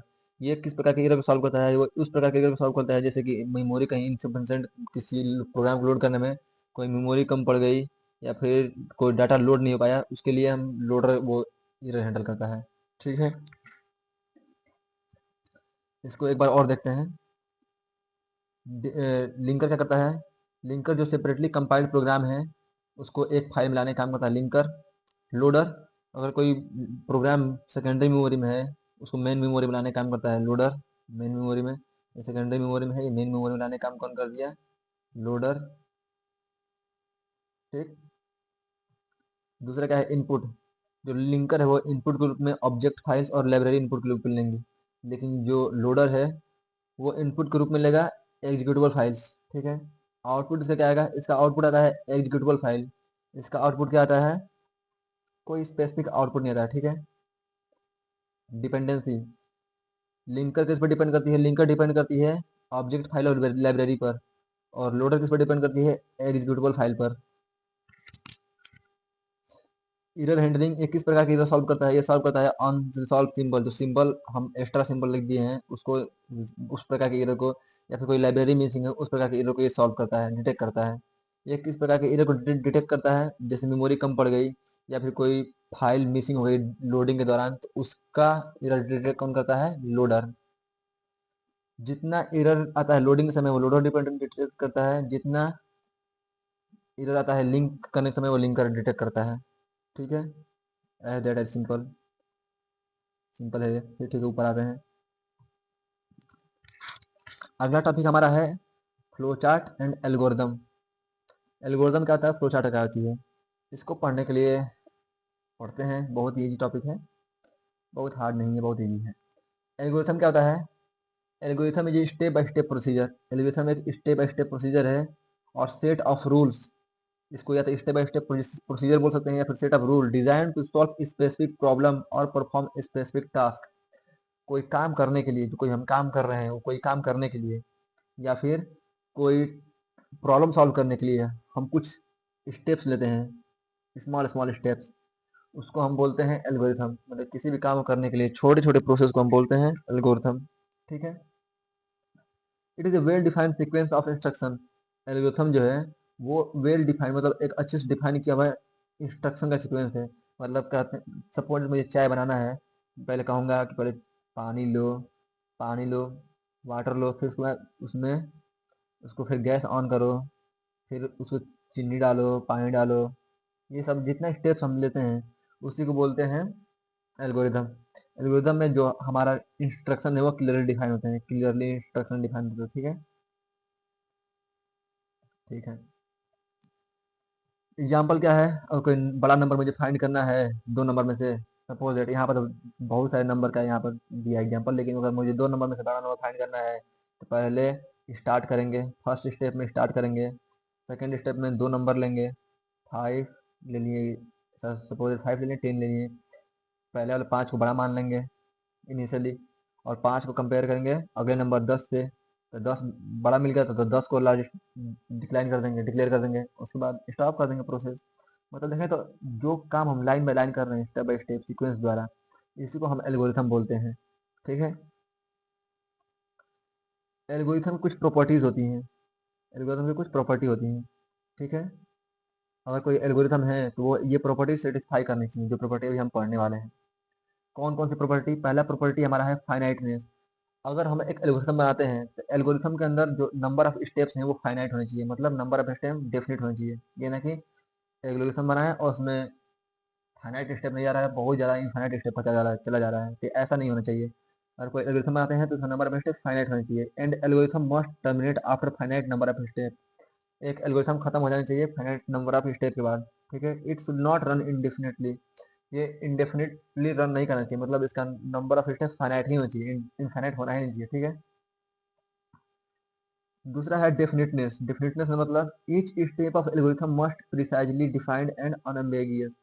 अनएम्बेगियस मतलब होता है कि कंफ्यूजन पैदा ना हो उससे, या फिर बोल सकते हैं क्लियर। अनएम्बेगियस मतलब समझ सकते हैं क्लियर, मतलब जो डिफिनेटनेस ये कहता है एल्गोरिथम में कि जो हर एक स्टेप होता है वो प्रिसाइजली मतलब अच्छे से डिफाइन हो और अनएम्बेगियस हो, मतलब कि हर एक स्टेप क्लियरली समझ में आए, कहने का मतलब ये है। ठीक है। पहला एक finiteness, number of step finite हो। दूसरा डेफिनेटनेस मतलब नंबर जिसमें स्टेप्स हैं वो क्लियरली डिफाइन हो और अनएम्बेगियस हो, मतलब कि समझना आसान हो। तीसरा है इनपुट। एक जो एल्गोरिथम होता है, इन एल्गोरिथम टेक जीरो और मोर इनपुट। एक एल्गोरिथम है या तो जीरो इनपुट लेगा या तो कम से कम एक इनपुट, कम से कम जीरो इनपुट लेगा और मैक्सिमम कितना इनपुट ले सकता है। ठीक है। कितना नंबर ऑफ इनपुट लेगा लेकिन कम से कम जीरो, मतलब एक एल्गोरिथम कम से कम जीरो इनपुट ले या उससे ज्यादा इनपुट ले। ठीक है। This input are initial data provided to algorithm. ये इनपुट होते हैं, ये ऐसे डाटा होते हैं जो शुरुआत में प्रोवाइड किया जाता है एल्गोरिथम को। ठीक। Effectiveness, sorry output. आउटपुट मतलब एक algorithm, an algorithm must produce one और more output which are result of the computation. एक एल्गोरिथम जो है, एक एल्गोरिथम कम से कम एक आउटपुट तक जनरेट करना ही चाहिए। अगर एक एल्गोरिथम बनाए हैं तो हम किसी काम करने के लिए बनाए हैं और काम का कुछ ना कुछ रिजल्ट आएगा, तो उस रिजल्ट का मतलब कुछ ना कुछ रिजल्ट तो आएगा ना, तो वही रिजल्ट आउटपुट होता है। तो एक एल्गोरिथम कम से कम एक आउटपुट तो जनरेट करना ही चाहिए। ठीक है। ये हो गया आउटपुट। पांचवा हुआ effectiveness. Effective each step of algorithm must simple and feasible, meaning it carry out the definite amount of time using basic operation। कहने का मतलब ये है कि हमारा एल्गोरिथम जो है इफेक्टिव होना चाहिए। इफेक्टिव मतलब सिंपल होना चाहिए और फेजिबल होना चाहिए, सही समय सिंपल होना चाहिए एल्गोरिथम मेरा, और फेजिबल जो कि हम प्रैक्टिकली उसको इम्प्लीमेंट कर सकें। ठीक है। और इसको ऐसे भी कर सकते हैं कि हमारा एल्गोरिथम इफेक्टिव होना चाहिए, मतलब कम टाइम में इम्प्लीमेंट हो जाना चाहिए, ना कि ज़्यादा टाइम ले। ठीक है। ये सब हमारा इफेक्टिवनेस का अंदर आता है। तो एल्गोरिथम कौन कौन से प्रॉपर्टी होंगे? Finiteness, number of step finite होने चाहिए। डेफिनेटनेस, हर एक स्टेप प्रिसाइजली डिफाइन हो, अनएम्बिगियस होना चाहिए। तीसरा है इनपुट, प्रोग्राम एल्गोरिथम कम से कम 0 इनपुट ले या फिर उससे अधिक इनपुट ले सकता है। आउटपुट, एक एल्गोरिथम का कम से कम एक आउटपुट तो आना ही चाहिए, कम से कम एक आउटपुट, ठीक है। इफेक्टिवनेस, हर एक जो प्रोग्राम होता है वो एल्गोरिथम होता है वो सिंपल होना चाहिए और फेजिबल होना चाहिए, और ये किसी भी काम को कुछ टाइम में कर देना चाहिए, ठीक है। बस, अब पढ़ते हैं आगे। Moving on to the next topic हमारा, जो कि है फ्लो चार्ट। फ्लो चार्ट, अगर आपको एल्गोरिथम समझ में आया तो फ्लो चार्ट आपको बहुत इजीली समझ में आएगा। Flow chart is a visual representation of a process और एल्गोरिथम।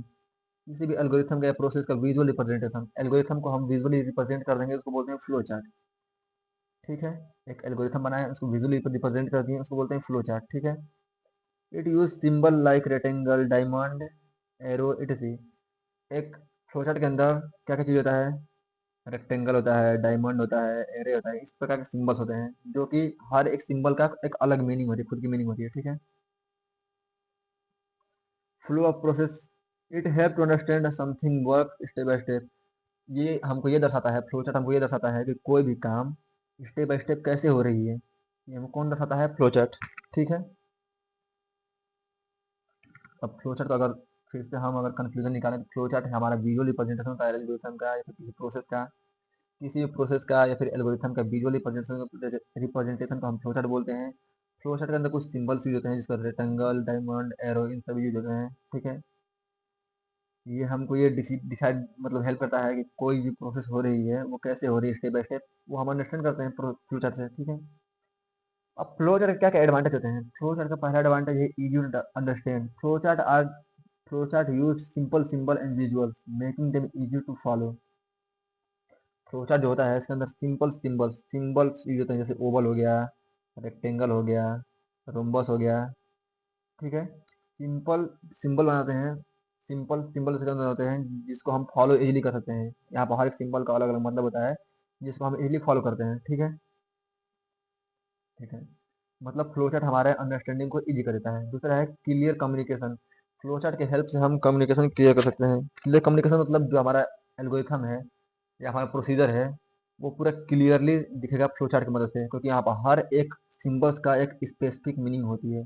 इस सिंबल है स्पेसिफिक मीनिंग, जिस वजह से हमारा कम्युनिकेशन क्लियर होता है इसमें फ्लो चार्ट में, ठीक है। Error detection, flow chart make easier to spot mistake और इनएफिशिएंसीज इन प्रोसेस। अगर हमारा प्रोसेस या फिर एल्गोरिथम है उसमें कोई मिस्टेक है या फिर कोई इनएफिशिएंसी है, उसको जल्दी स्पॉट कर देते हैं हम किसके द्वारा, इसके द्वारा, फ्लो चार्ट द्वारा, ठीक है, ठीक है। अब फ्लो चार्ट के अंदर कौन कौन से सिंबल यूज होते हैं, फ्लो चार्ट के अंदर सिंबल यूज होते हैं, पहला सिंबल है ओवल। अगर कोई फ्लो चार्ट बना रहे हैं हम, फ्लो चार्ट में पहला सिंबल हमारा ओवल होगा। ओवल बोल तो ऐसे अंडाकार या फिर ऐसे जैसे बनाया है स्क्रीन पर ऐसा। ये हमको शो करता है कि कोई भी हमारा एल्गोरिथम या तो यहाँ पे स्टार्टिंग हुआ है या तो एंड हुआ है। प्रोग्राम के स्टार्टिंग और एंडिंग में यूज करते हैं, जो कि शो करता है हमारा एल्गोरिथम यहाँ से स्टार्ट हुआ है और लास्ट में अगर इस लगाएंगे तो हमारा एल्गोरिथम वहाँ पर एंड हुआ है।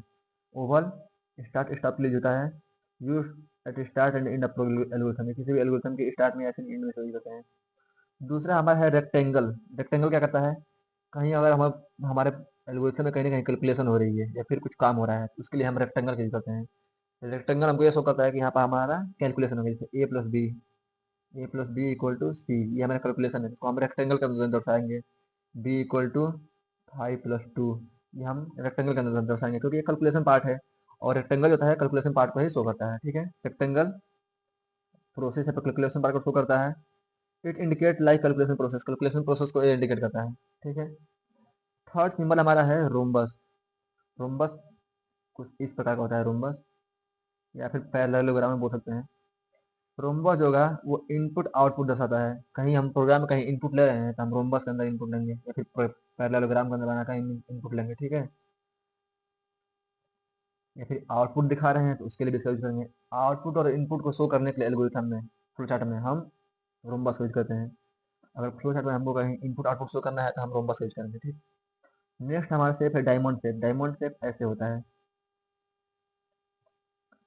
कहीं भी हमको डिसीजन लेना है, डिसीजन वाला स्टेटमेंट आ गया है, if A equal to B, if A greater than B, ये एक डिसीजन वाला प्रोग्राम है, डिसीजन वाला एल्गोरिथम है। डिसीजन जहाँ पे हमको लेना हो, जहाँ हम डायमंड का यूज करते हैं, ठीक है। डायमंड शेप हमारा डिसीजन मेकिंग के लिए यूज करते हैं। डायमंड शेप डिसीजन के लिए यूज करते हैं, ठीक है। Diamond shape control the flow of program usually yes और नो। इसका हमेशा आंसर यस या नो में आएगा। यस में आएगा तो इस साइड जाओ, नो में आएगा तो इस साइड जाओ। यस में आएगा तो इस साइड जाओ, नो आएगा तो इस साइड जाओ, ठीक है। ठीक है। अगला हमारा एरो। हमारे एल्गोरिथम में बहुत सारे स्टेप्स होते हैं, और सब स्टेप्स को ऑर्डर में जोड़ने का काम कौन करता है? एरो। मैंने मतलब इस स्टेप के बाद ये स्टेप होगा, इसके बाद ये स्टेप इनपुट वाला स्टेप होगा, इनपुट वाले स्टेप के बाद फिर इंड हो जाएगा। इस कौन डिफाइन करता है? एरो ज्वाइन करता है उसको। एरो क्या करता है? कंट्रोल फ्लो दिखाई दिखाता है, denote the flow of program. Flow of program को डिनोट करता है, ठीक है। थर्ड हमारा है, थर्ड नहीं, हमारा लास्ट हमारा है सर्कल। अगर मेरा एल्गोरिथम सपोज दैट मेरा वन पेज है, सेकेंड पेज है, मेरा एल्गोरिथम इस पेज में पूरा एल्गोरिथम फिल हो गया है, अभी मेरा एल्गोरिथम बाकी है।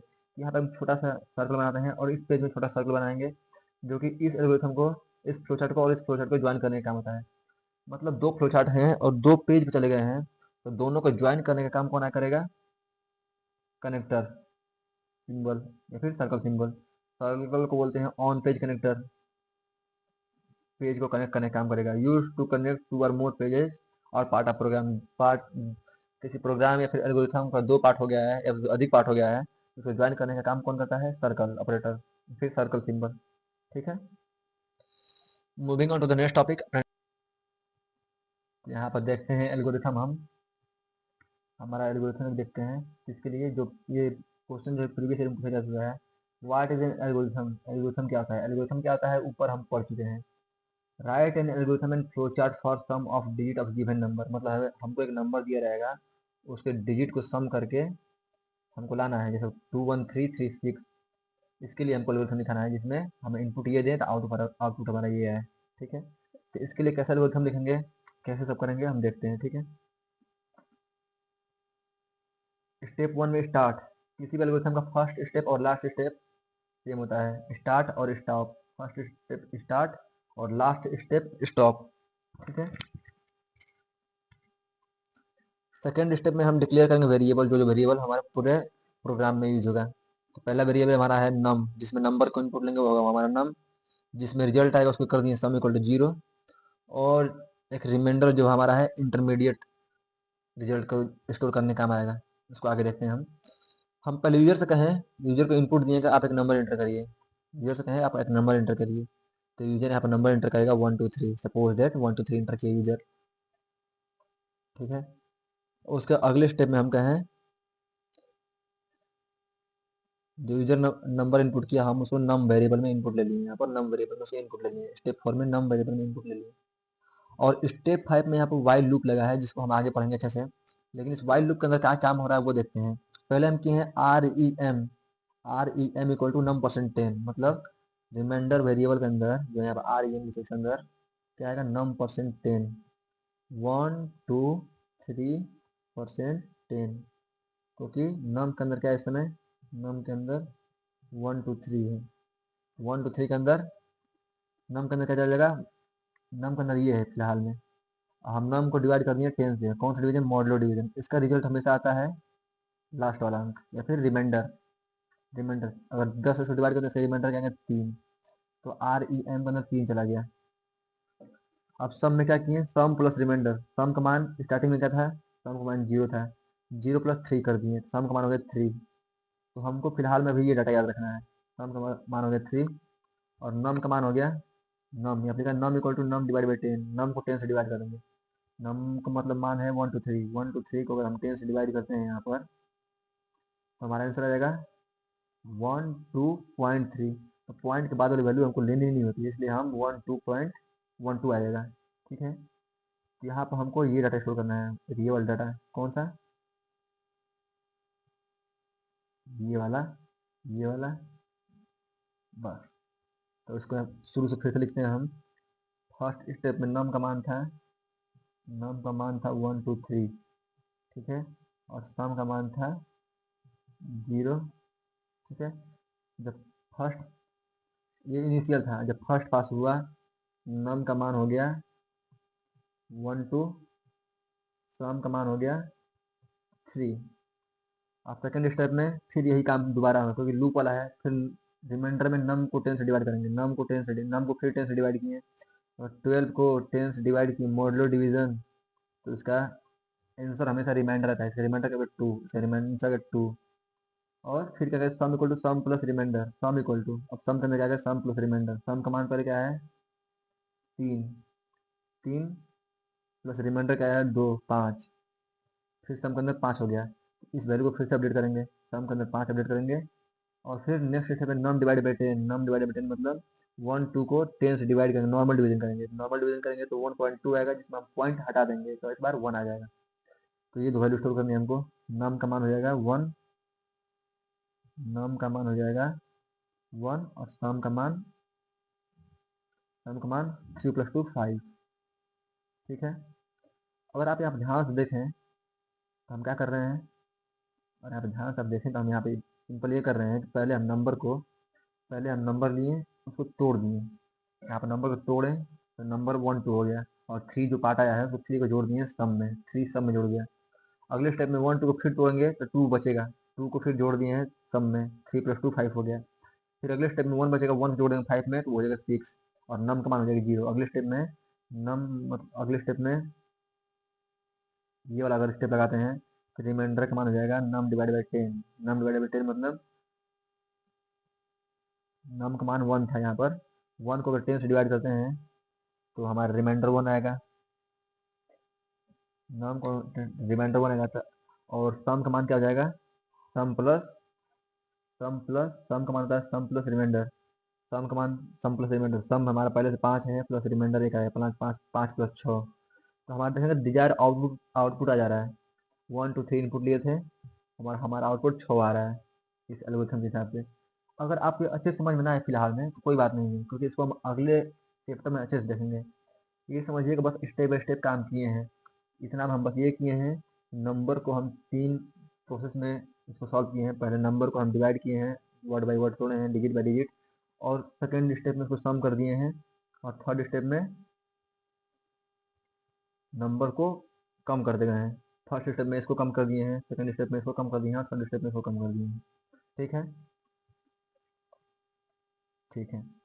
और फोर्थ स्टेप लास्ट जब स्टेप 6 आया है तो हमारा रिजल्ट सम के अंदर आके स्टोर था, सम के अंदर उसको हम प्रिंट करा दिए हैं, और 7 में आकर हमारा प्रोसेस स्टॉप हो गया। ठीक, आई होप आप अगर आप इस वाल पार्ट को अगर 10% भी समझे हैं तो कोई बात नहीं, इसको अगले चैप्टर में हम अच्छे समझेंगे, ये मेरी गारंटी है। यहाँ पर समझ में नहीं आ रहा होगा कोई बात नहीं।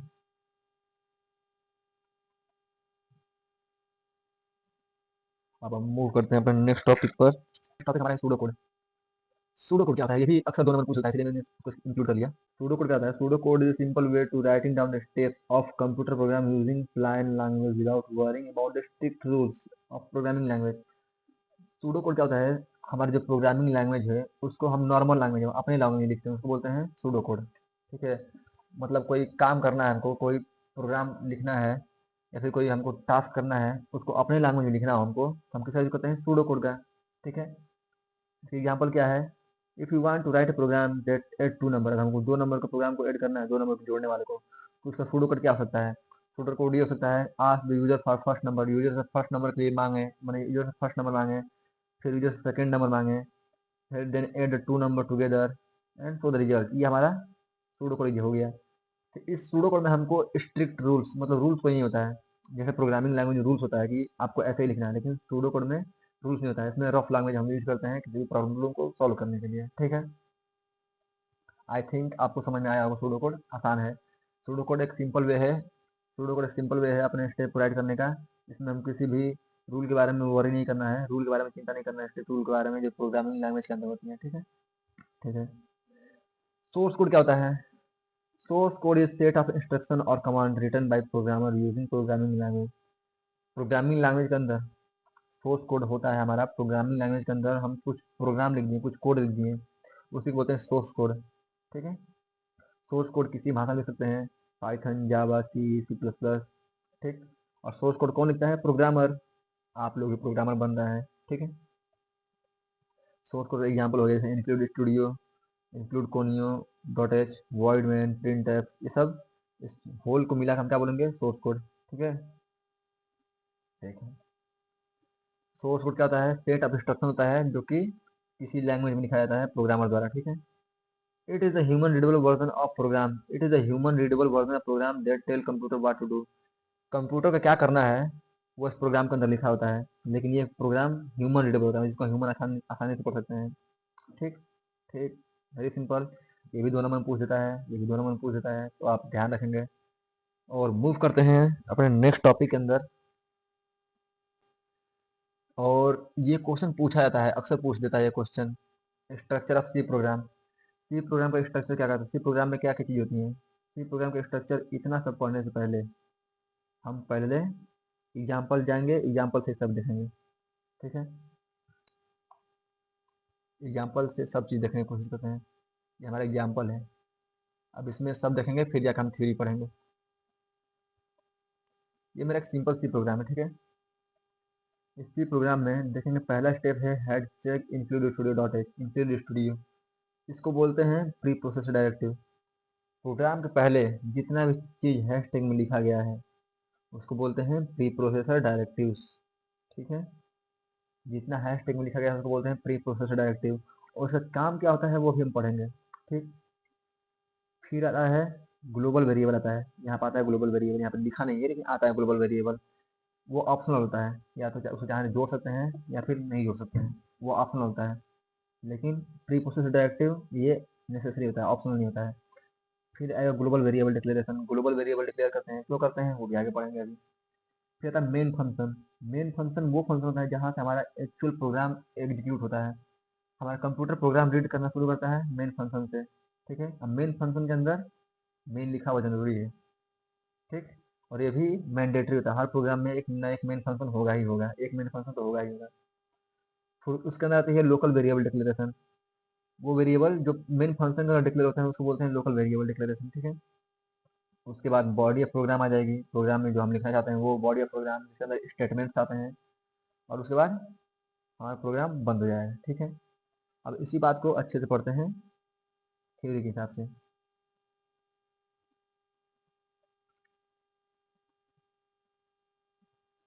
पहला था हमारा pre process directive. Every program of C starts with preprocessor directive which include all the library and definition of program constants। Pre processor directive जो होती हैं ये, इसके अंदर सभी लाइब्रेरीज फाइल होती हैं। लाइब्रेरी फाइल मतलब जैसे यहाँ पे प्रिंटफ लिखे हैं, स्कैनफ लिखे हैं, इन सब का डिफिनीशन इस इन फाइल्स में होती हैं, प्री प्रोसेसर डायरेक्टिव्स में होती हैं। ठीक है, और हमारा जो सी प्रोग्राम होता है हमेशा इससे ही स्टार्ट होगा, प्री प्रोसेसर डायरेक्टिव से ही स्टार्ट होगा। Every C program start with preprocessor directive, C program preprocessor directive से ही स्टार्ट होगा। Which include all the libraries, जिसके अंदर सभी प्रकार की लाइब्रेरीज होती हैं और डिफिनीशन होता है हर एक प्रोग्राम का। ठीक है, दूसरे में यहाँ पर प्री प्रोसेसर डायरेक्टिव के बाद और मेन फंक्शन से पहले हम डिफाइन करते हैं ग्लोबल वेरिएबल। ग्लोबल, इसके नाम से पता चल रहा है ग्लोबल वेरिएबल। ग्लोबल वेरिएबल क्या होते हैं, ग्लोबल वेरिएबल कुछ इस प्रकार के वेरिएबल हैं। Global variable are the type of variable that is declare outside the main function. ऐसे वेरिएबल हैं जो मेन फंक्शन के बाहर डिक्लेयर होते हैं। This variable can be accessed by any function. जो ये वेरिएबल होता है वो हर एक फंक्शन द्वारा एक्सेस किया जा सकता है। अभी हम यहाँ पे देखे हैं कि यहाँ वाइड मेन है, यहाँ मेन फंक्शन है, लेकिन सी प्रोग्राम के अंदर मेन फंक्शन भी होता है, उसके अलावा भी कई फंक्शन होते हैं। ठीक है, तो जो ग्लोबल वेरिएबल होता है उसको कोई कोई सा फंक्शन एक्सेस कर सकता है। ठीक है, लेकिन जो मेन फंक्शन का डिक्लेयर है, जो मेन फंक्शन के अंदर डिक्लेयर वेरिएबल, उसको केवल मेन फंक्शन एक्सेस करेगा। ठीक है, लेकिन ग्लोबल वेरिएबल को हर एक फंक्शन एक्सेस कर सकता है। ठीक, ठीक है। अगला टॉपिक हमारा है मेन फंक्शन। अगला मतलब कंपोनेंट है मेन फंक्शन। मेन फंक्शन क्या होता है, main function it is very necessary in that every C program contain main function. ये बहुत जरूरी है कि किसी प्रोग्राम के अंदर मेन फंक्शन हो, और किसी सी प्रोग्राम के अंदर मेन फंक्शन नहीं होगा देन वो कोड एग्जीक्यूट नहीं होगा। क्यों, क्योंकि कोड को एग्जीक्यूट होने के लिए मेन फंक्शन की जरूरत है ही है। ठीक है, क्योंकि प्रोग्राम कोई भी सिर्फ कंपाइलर प्रोग्राम रीड करना शुरू करता है कहाँ से, मेन फंक्शन से, और मेन फंक्शन को हमेशा मेन से दर्शाते हैं, मेन से, मेन लिखा हुआ होगा वहाँ पर। ठीक, प्री प्रोसेस डायरेक्टिव यहाँ से प्रोग्राम शुरू होता है और ये सभी लाइब्रेरी फाइल को इंक्लूड करता है। ठीक, ग्लोबल वेरिएबल ग्लोबल वेरिएबल वो वेरिएबल्स होते हैं जो मेन फंक्शन के बाहर डिक्लेयर होते हैं और उसको कोई भी फंक्शन एक्सेस कर लेगा। मेन फंक्शन क्या होता है? मेन फंक्शन एक नेसेसरी प्रोग्राम, मतलब नेसेसरी चीज है फंक्शन सी में। क्यों? क्योंकि कंप्यूटर स्टार्ट करता है reading instruction from main function. जो कंप्यूटर है वो मेन फंक्शन से अपना इंस्ट्रक्शन रीड करना स्टार्ट करता है। ठीक है। अगला है लोकल वेरिएबल। लोकल वेरिएबल ये होता है, लोकल वेरिएबल मतलब variable, local variable type of variable declare inside the main function. कोई वेरिएबल जो मेन फंक्शन में डिफाइंड हो या फिर किसी स्पेसिफिक फंक्शन के अंदर डिफाइंड हो। कोई फंक्शन बना दिया, जैसे मैं एड फंक्शन बना दिया और इसके अंदर कोई वेरिएबल डिफाइन कर दिया, तो वो कौन सा वेरिएबल मेरा होगा? वो मेरा लोकल वेरिएबल होगा। लोकल वेरिएबल मतलब किसी फंक्शन के अंदर डिफाइन हो तो बोलते हैं लोकल वेरिएबल। और लोकल वेरिएबल, ठीक है, it can be access only by the block where it declare. वो वहीं एक्सेस होगा जहां पर ये डिक्लेयर किया गया है। वो उसी ब्लॉक द्वारा, ब्लॉक क्या होता है? ये कर्ली ब्रेसेस, जिस कर्ली ब्रेसेस के अंदर डिक्लेयर किया गया है लोकल वेरिएबल, उसी के द्वारा ये एक्सेस किया जाएगा। ठीक है। हम्म। तीसरा है इनपुट स्टेटमेंट। हालांकि ये उतने इंपॉर्टेंट नहीं, फिर भी समझ सकते हैं। इनपुट स्टेटमेंट एक सी प्रोग्राम के अंदर इनपुट स्टेटमेंट होता है जो कि इनपुट लेने काम आएगा। जनरली हम सी प्रोग्राम में स्कैनएफ से इनपुट लेते हैं। जहाँ जहाँ स्कैनएफ, जहाँ हमको इनपुट लेना है वहाँ स्कैनएफ का यूज करेंगे। ठीक है। प्रोग्राम लॉजिक, प्रोग्राम लॉजिक अगर हम कोई प्रोग्राम लॉजिक में कोई फंक्शन बना दें सी का ऐड करने का, तो ए प्लस बी इक्वल ए प्लस बी, ये प्रोग्राम लॉजिक हो गया। मतलब किसी भी काम को पूरा करने के लिए जो हम प्रोग्राम लिखते हैं उसको बोलते हैं प्रोग्राम लॉजिक। ठीक है।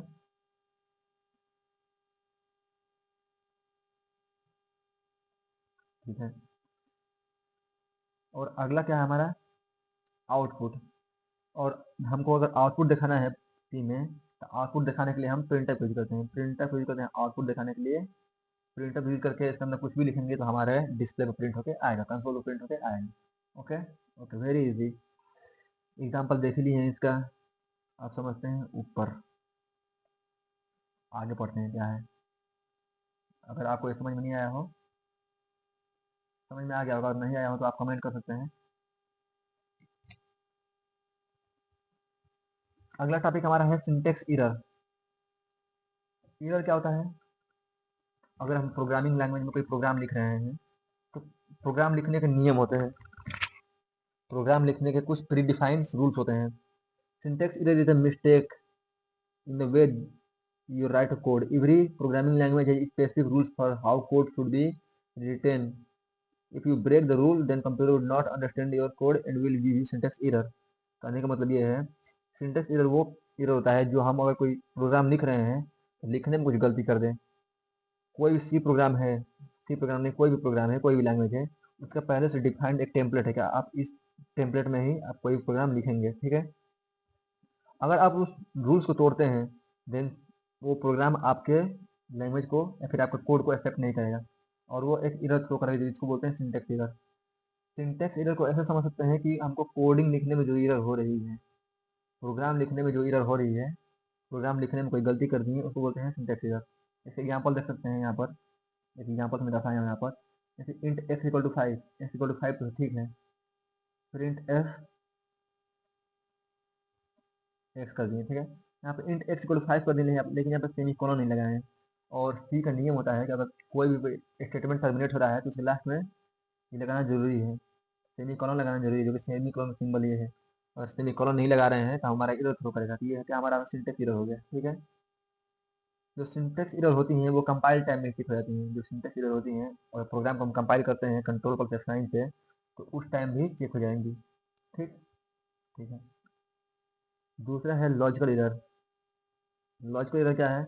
Logical error is a mistake in way that program work. Program work करेगा even though the code is written correctly.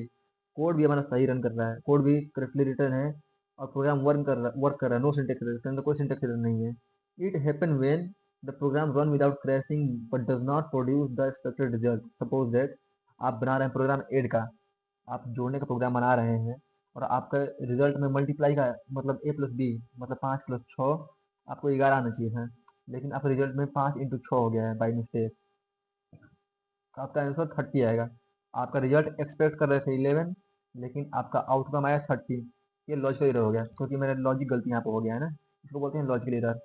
इसमें कोई सिंटेक्स एरर नहीं होती है और इसमें हम लॉजिक मतलब हाँ लॉजिक हो सकता है जिसके वजह से हमारा आउटपुट गलत आता है। ठीक है, ठीक है, इसका एग्जाम्पल लिखे हैं कोड की मदद से। जैसे इंट num1 इक्वल टू 5 है, num2 इक्वल टू 10 है। यहाँ पर num1 equal to 5, number 1 10, number 1 5, number 2 10। Result में क्या स्टोर किए हैं, num1 into num2, num1 num2 को मल्टीप्लाई कर दिए हैं। लॉजिकल एरर, यहाँ पर हमको ऐड करना था लेकिन हम मल्टीप्लाई कर दिए, ये हमारा लॉजिकल एरर आ गया। ठीक है, ये प्रोग्राम अच्छे से रन करेगा लेकिन हमारा आउटपुट सही नहीं आएगा, क्योंकि हम इसका आउटपुट लेना चाहते थे 15 लेकिन मेरा आउटपुट क्या आ गया 50। ठीक, आई होप आपको सिंटेक्स एरर और लॉजिकल एरर अच्छे समझ में आया होगा। एक बार मैं फिर से समाप्त कर देता हूँ। सिंटेक्स एरर वो एरर होती हैं जो हमारे कोड लिखने में मिस्टेक्स होती हैं, जो हम प्री डिफाइंड रूल्स है उसको फॉलो नहीं करते हैं, तो सिंटेक्स एरर थ्रो होता है। लॉजिकल एरर थ्रो कब होता है, जब हमारा सिंटेक्स सही हो बट आउटपुट सही ना आए। सिंटेक्स सही हो बट आउटपुट सही ना आए उसको बोलते हैं लॉजिकल एरर। ठीक है, ठीक है, अब आगे बढ़ते हैं।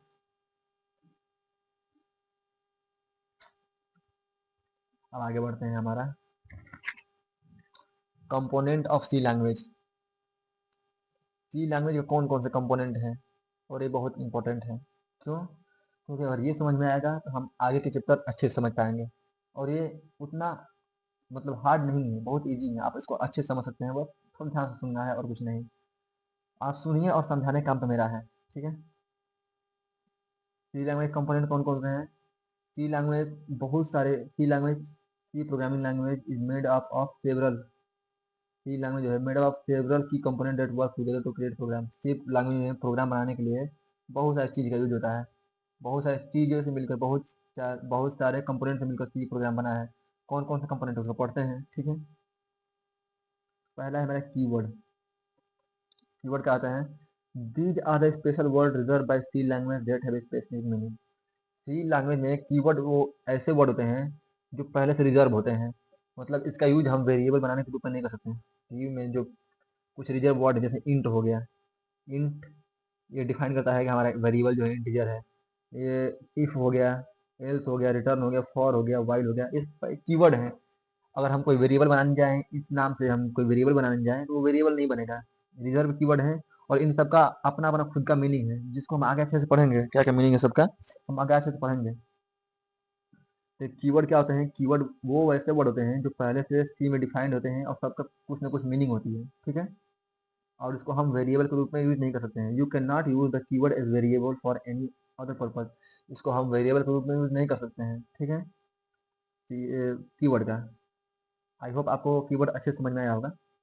अगला कंपोनेंट हमारा है वेरिएबल। सी में वेरिएबल्स क्या काम करते हैं, सी में वेरिएबल्स काम करते हैं डाटा को स्टोर करने का। डाटा को किसी डाटा में जैसे ए इक्वल टू 6 कर दिए, मतलब जो 6 है वो ए के अंदर के स्टोर हो गया, तो यहाँ पे जो मेरा ए है वो वेरिएबल्स है, मतलब सी को 6 को स्टोर करने का काम कौन किया, ए, तो ए क्या होगा वेरिएबल्स।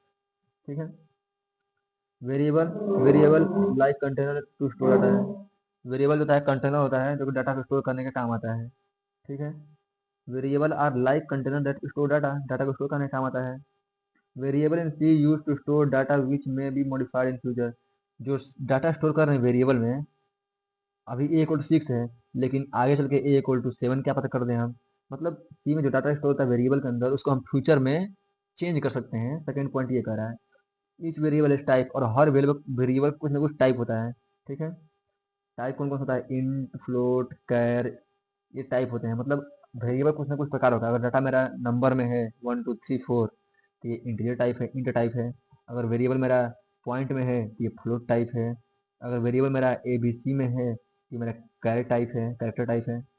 ठीक है, आई होप आपको अच्छे से समझ में आया होगा। वेरिएबल का एग्जांपल दिया है इंट एज इक्वल टू 25, एक एज वेरिएबल है जिसके अंदर 25 हम असाइन कर दिए हैं।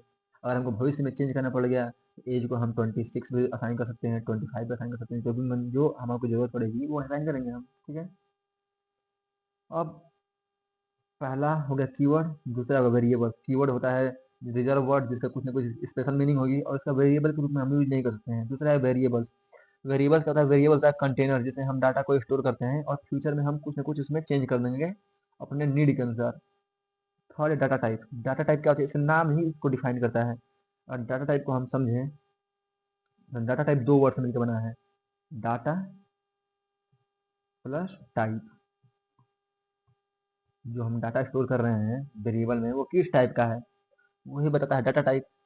डेटा टाइप वो है, वो डिफाइन करता है कि हमारा डाटा किस टाइप का है।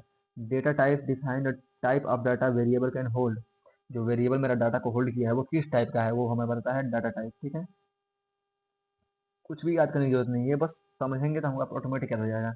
Data plus type, data type. Data किस प्रकार का है, जैसे कौन कौन से प्रकार हो सकते हैं, अभी ऊपर बताया था। इंट, जो हमारा इंटीजर डाटा को स्टोर करेगा। फ्लोट, जो हमारे पॉइंट वैल्यू को स्टोर करेगा। कैर, कैरेक्टर वैल्यू को स्टोर करेगा। ठीक है, और भी होते हैं double, long double, int, long int, ये सब होते हैं जिसको हम आगे फर्दर पढ़ेंगे। ठीक, अगला हमारा कंपोनेंट है ऑपरेटर्स। ऑपरेटर्स क्या होता है, ऑपरेटर्स वो होते हैं जो किसी भी वेरिएबल को या फिर डाटा को ऑपरेट करते हैं या उसमें कुछ चेंज करते हैं। Operator are the symbol use to perform specific operation of variables value. Variables value के अंदर किसी प्रकार के स्पेसिफिक ऑपरेशन करना है तो हम किसका यूज करेंगे, ऑपरेटर्स का। ठीक है, अगर ये वेरिएबल है, जैसे वेरिएबल मान लो मेरा ए इक्वल टू 6 है, बी इक्वल टू 5 है, इन दोनों वेरिएबल के अंदर कुछ ऑपरेशन परफॉर्म करना है तो हम किसका यूज करेंगे, ऑपरेटर का।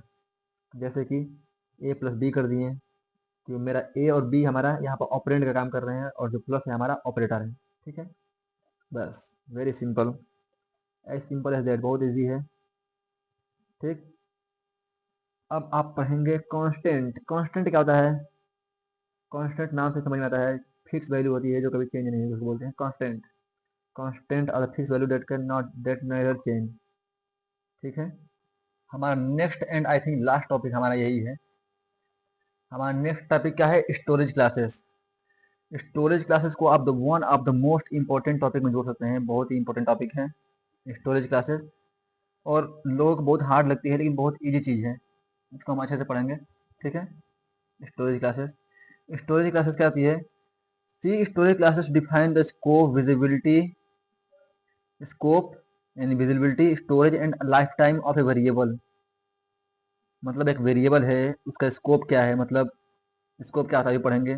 उसकी स्टोरेज क्या है, मतलब स्टोरेज कहाँ स्टोर हो रही है, लाइफ टाइम, उसका लाइफ टाइम क्या है। और सी प्रोग्राम में, मतलब स्टोरेज क्लासेस क्या होता है, स्टोरेज क्लासेस सी प्रोग्राम में ये होता है। स्टोरेज क्लासेस हमको ये डिफाइन करती है कि कोई अगर वेरिएबल डिक्लेयर कर रहे हैं तो उस वेरिएबल का स्कोप क्या है, मतलब वेरिएबल कहाँ कहाँ से इसको एक्सेस कर सकते हैं। स्टोरेज क्या है, मतलब किस स्टोरेज में वो स्टोर हो रही है। लाइफ टाइम क्या होगी, मतलब वेरिएबल कब तक रहेगा, उसका लाइफ टाइम क्या है। और इनपुट आउटपुट और फंक्शन विद सी प्रोग्राम में, फिर सी प्रोग्राम में, मतलब सी प्रोग्राम में किसी वेरिएबल का विजिबिलिटी क्या है, किसी वेरिएबल का स्टोरेज क्या है, और लाइफ टाइम, उसका लाइफ मतलब कब तक वो परसिस्टेंट रहेगा, वो हम क्या किसमें पढ़ते हैं, स्टोरेज क्लासेस में। ठीक है, स्टोरेज क्लासेस मेनली 4 प्रकार के होते हैं, ऑटो, रजिस्टर, स्टैटिक और एक्सटर्न। इन सबको अच्छे से पढ़ते हैं हम। ठीक है, ठीक है, तो पहला हमारा है auto storage classes. Auto storage classes is the default storage classes for all variable that are declare inside a function और ए ब्लॉक। किसी फंक्शन के अंदर हम वेरिएबल को डिक्लेयर करते हैं, मान लीजिए सपोज ये फंक्शन, इसके अंदर वेरिएबल डिक्लेयर किए हैं इंट माउंट, और एक फंक्शन डिक्लेयर किया है int month, auto int month.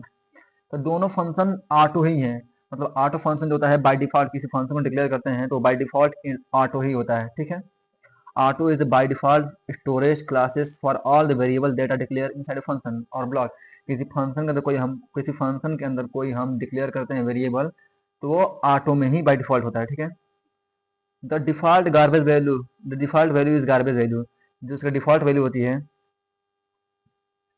कहने का मतलब ये है, सेकंड पॉइंट का मतलब ये है कि अगर हम इंट माउंट लिख दिए और माउंट को अगर प्रिंट कराएंगे तो कुछ ना कुछ गार्बेज वैल्यू आएगी जो कि हमारे लिए यूजफुल नहीं होगी, मतलब उसका डिफॉल्ट वैल्यू जो होता है वो गार्बेज वैल्यू होती है। ठीक है, ऑटो का जो डिफॉल्ट वैल्यू होगी वो गार्बेज वैल्यू होगी, जिसको कि हम कोई मीनिंग नहीं होगा।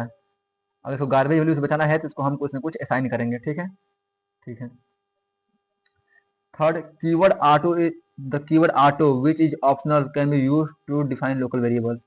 अगर किसी लोकल वेरिएबल को हमको ऑटो में डिफाइन करना है, ऑटो वेरिएबल में, तो उसके सामने ऑटो लगाना पड़ता है। लेकिन ये बिल्कुल ऑप्शनल है, अगर नहीं लगाते हैं, जैसे यहाँ पर नहीं लगा है ऑटो, फिर भी ये ऑटो वेरिएबल ही है। इसके सामने ऑटो लगा है फिर भी ऑटो वेरिएबल है, मतलब ऑटो लगाना ऑप्शनल है। लेकिन अगर ऑटो नहीं लगाएंगे तो बाय डिफॉल्ट वो ऑटो ही वेरिएबल रहेगा। ठीक है, the scope and life time of auto variable are within the same block. Suppose ये ब्लॉक है, ये ब्लॉक यहाँ शुरू हुआ यहाँ खत्म हो गया, ध्यान से देखते हैं एक बार, ये ब्लैक ब्लॉक यहाँ शुरू हो गया, यहाँ पर खत्म हो गया, तो ये जो हमारा इसका लाइफ टाइम है यहाँ से शुरू होगी जहाँ पर डिफाइन किया गया है, और जहाँ से ये ब्लॉक खत्म देन इसका लाइफ टाइम खत्म।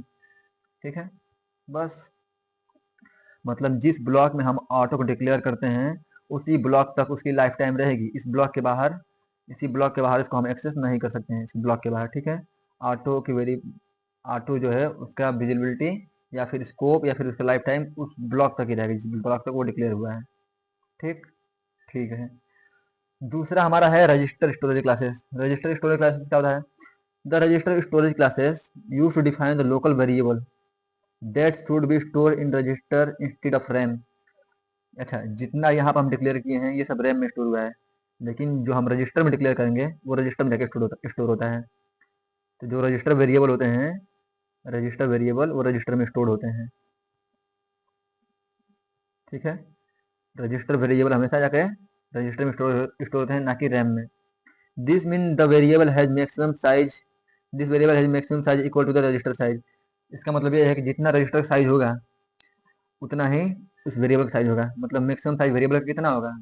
इस वेरिएबल का मैक्सिमम साइज उतना ही होगा जितना रजिस्टर का मैक्सिमम साइज होगा, क्योंकि ये वेरिएबल जाकर रजिस्टर में स्टोर हो रहा है। ठीक है, register keyword is used to declare the register storage classes. Register storage classes को डिक्लेयर करने के लिए हम रजिस्टर कीवर्ड का यूज करते हैं, जैसे यहाँ पर रजिस्टर कीवर्ड का यूज किए हैं, रजिस्टर इंट माइल्स। अब जो माइल्स नाम का वेरिएबल है वो जाकर रजिस्टर के अंदर स्टोर होगा। ठीक है, ठीक है। The scope of register is block where it is defined. जैसे इसका था, जैसे इसका स्कोप था इस ब्लॉक के अंदर इसको एक्सेस कर सकते हैं, वैसे ही इसका भी है कि इसका इस सेम ब्लॉक के अंदर एक्सेस कर सकते हैं। इस ब्लॉक के बाहर रजिस्टर को हम एक्सेस नहीं कर सकते हैं। ठीक है, the register should only use the variable that require quick access. Register, हम जो रजिस्टर है वो किसके लिए यूज करेंगे? रजिस्टर हम उस वेरिएबल के लिए यूज करेंगे जिसको हमको जल्दी जल्दी एक्सेस करना है।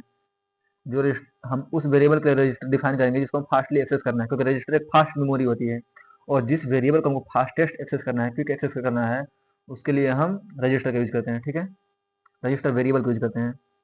Okay, okay. अभी जितना पढ़े इसको कंबाइन करते हैं, कंपाइल करते हैं या फिर कंक्लूड करते हैं।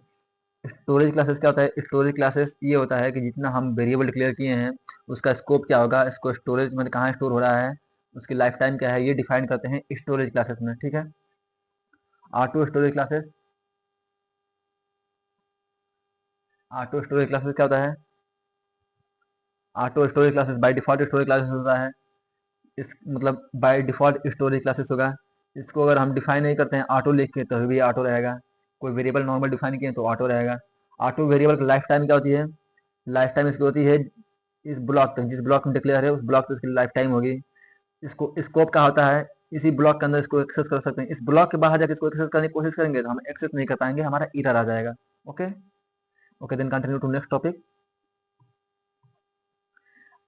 हमारा नेक्स्ट टॉपिक क्या था यहाँ पर?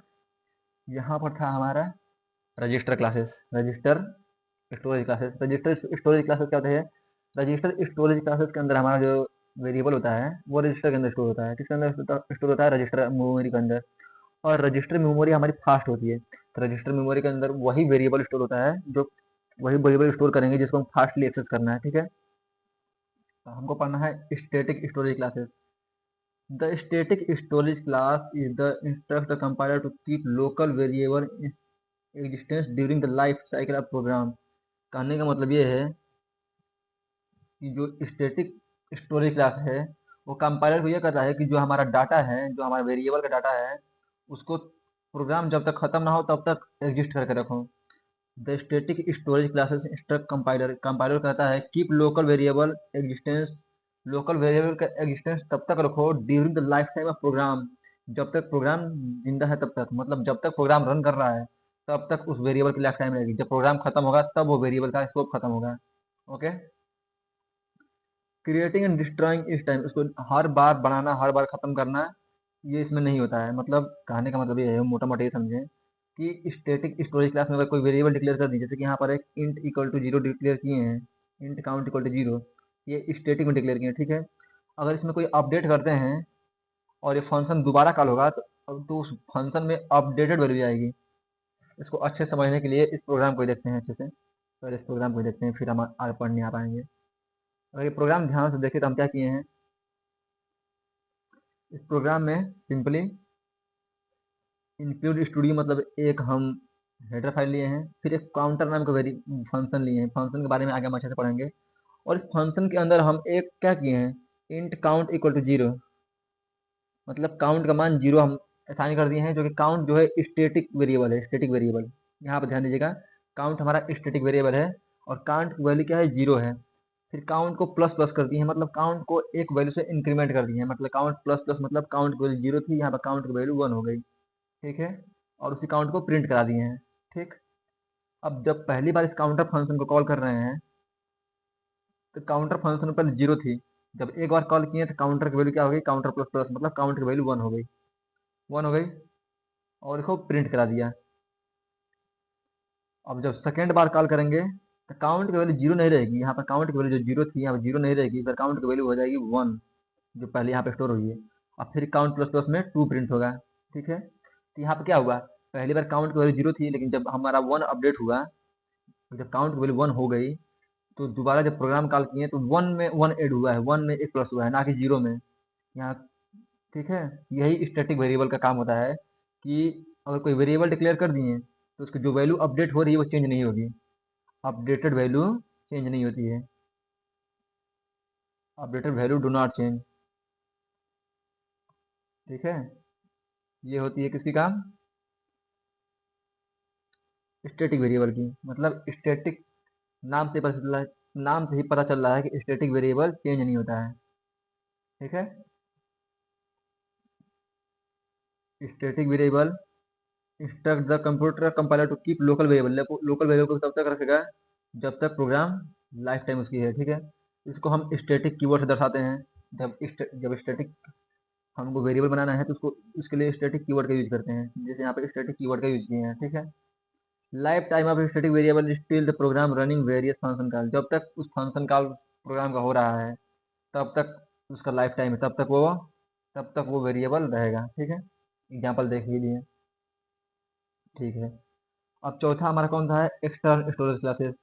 एक्सटर्नल स्टोरेज क्लास क्या होता है, ये है हमारा चौथा एक्सटर्नल स्टोरेज क्लासेस, और ये लास्ट हमारा है। तो extern variable are declare within the keyword extern, जो एक्सटर्न वेरिएबल होते हैं, जो एक्सटर्न वेरिएबल होता है उसको एक्सटर्न कीवर्ड से हम डिफाइन करते हैं। By default all global variable are external variable, the scope of variable are throughout the program, जितने हमारे ग्लोबल वेरिएबल होते हैं वो सब बाय डिफॉल्ट एक्सटर्न ही होते हैं। ठीक है, जितना हम ग्लोबल वेरिएबल डिक्लेयर करते हैं वो बाय डिफॉल्ट वो एक्सटर्नल वेरिएबल होते हैं, और जितने एक्सटर्नल वेरिएबल होंगे मतलब ग्लोबल वेरिएबल होंगे उसको प्रोग्राम में हर जगह एक्सेस कर लेंगे। अगर मान लीजिए यहाँ पर ये मेरा प्रोग्राम है, डायरेक्ट एग्जांपल में देखते हैं हम।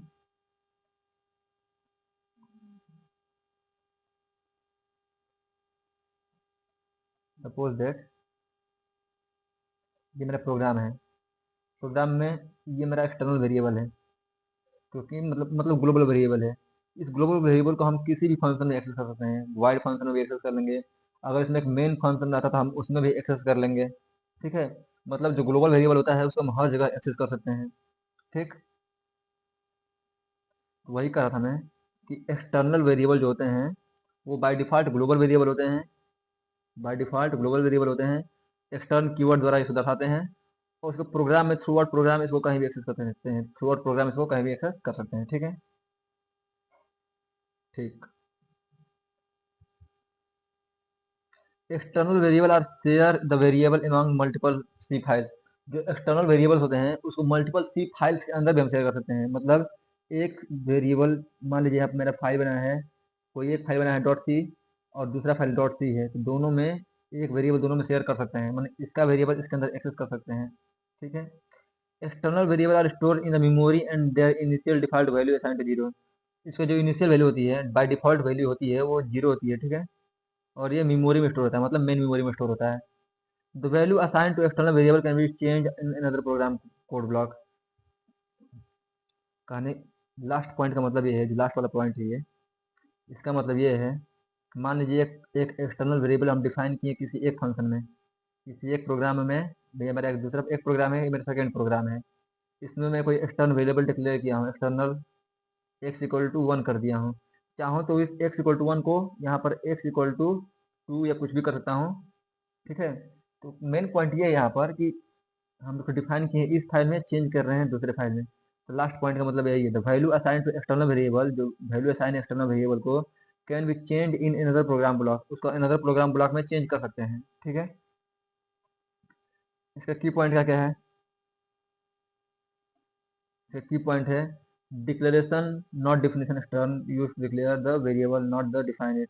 जो एक्सटर्न कीवर्ड यूज होता है, इससे हम वेरिएबल को डिक्लेयर करते हैं, ना कि डिफाइन करते हैं। ठीक है, जब भी वेरिएबल को डिक्लेयर करना हो, मतलब वेरिएबल को हम एक्सटर्न से डिफाइन करेंगे, लेकिन उसको हम क्या बोलते हैं, उसको हम डिफाइन नहीं करेंगे, बस डिक्लेयर करेंगे। ठीक है, दूसरा इसका स्कोप जो होगा ग्लोबल रहेगा, मतलब इसको ग्लोबली हम डिक्लेयर करते हैं। ठीक है, और तीसरा क्या है, नो मेमोरी एलोकेशन।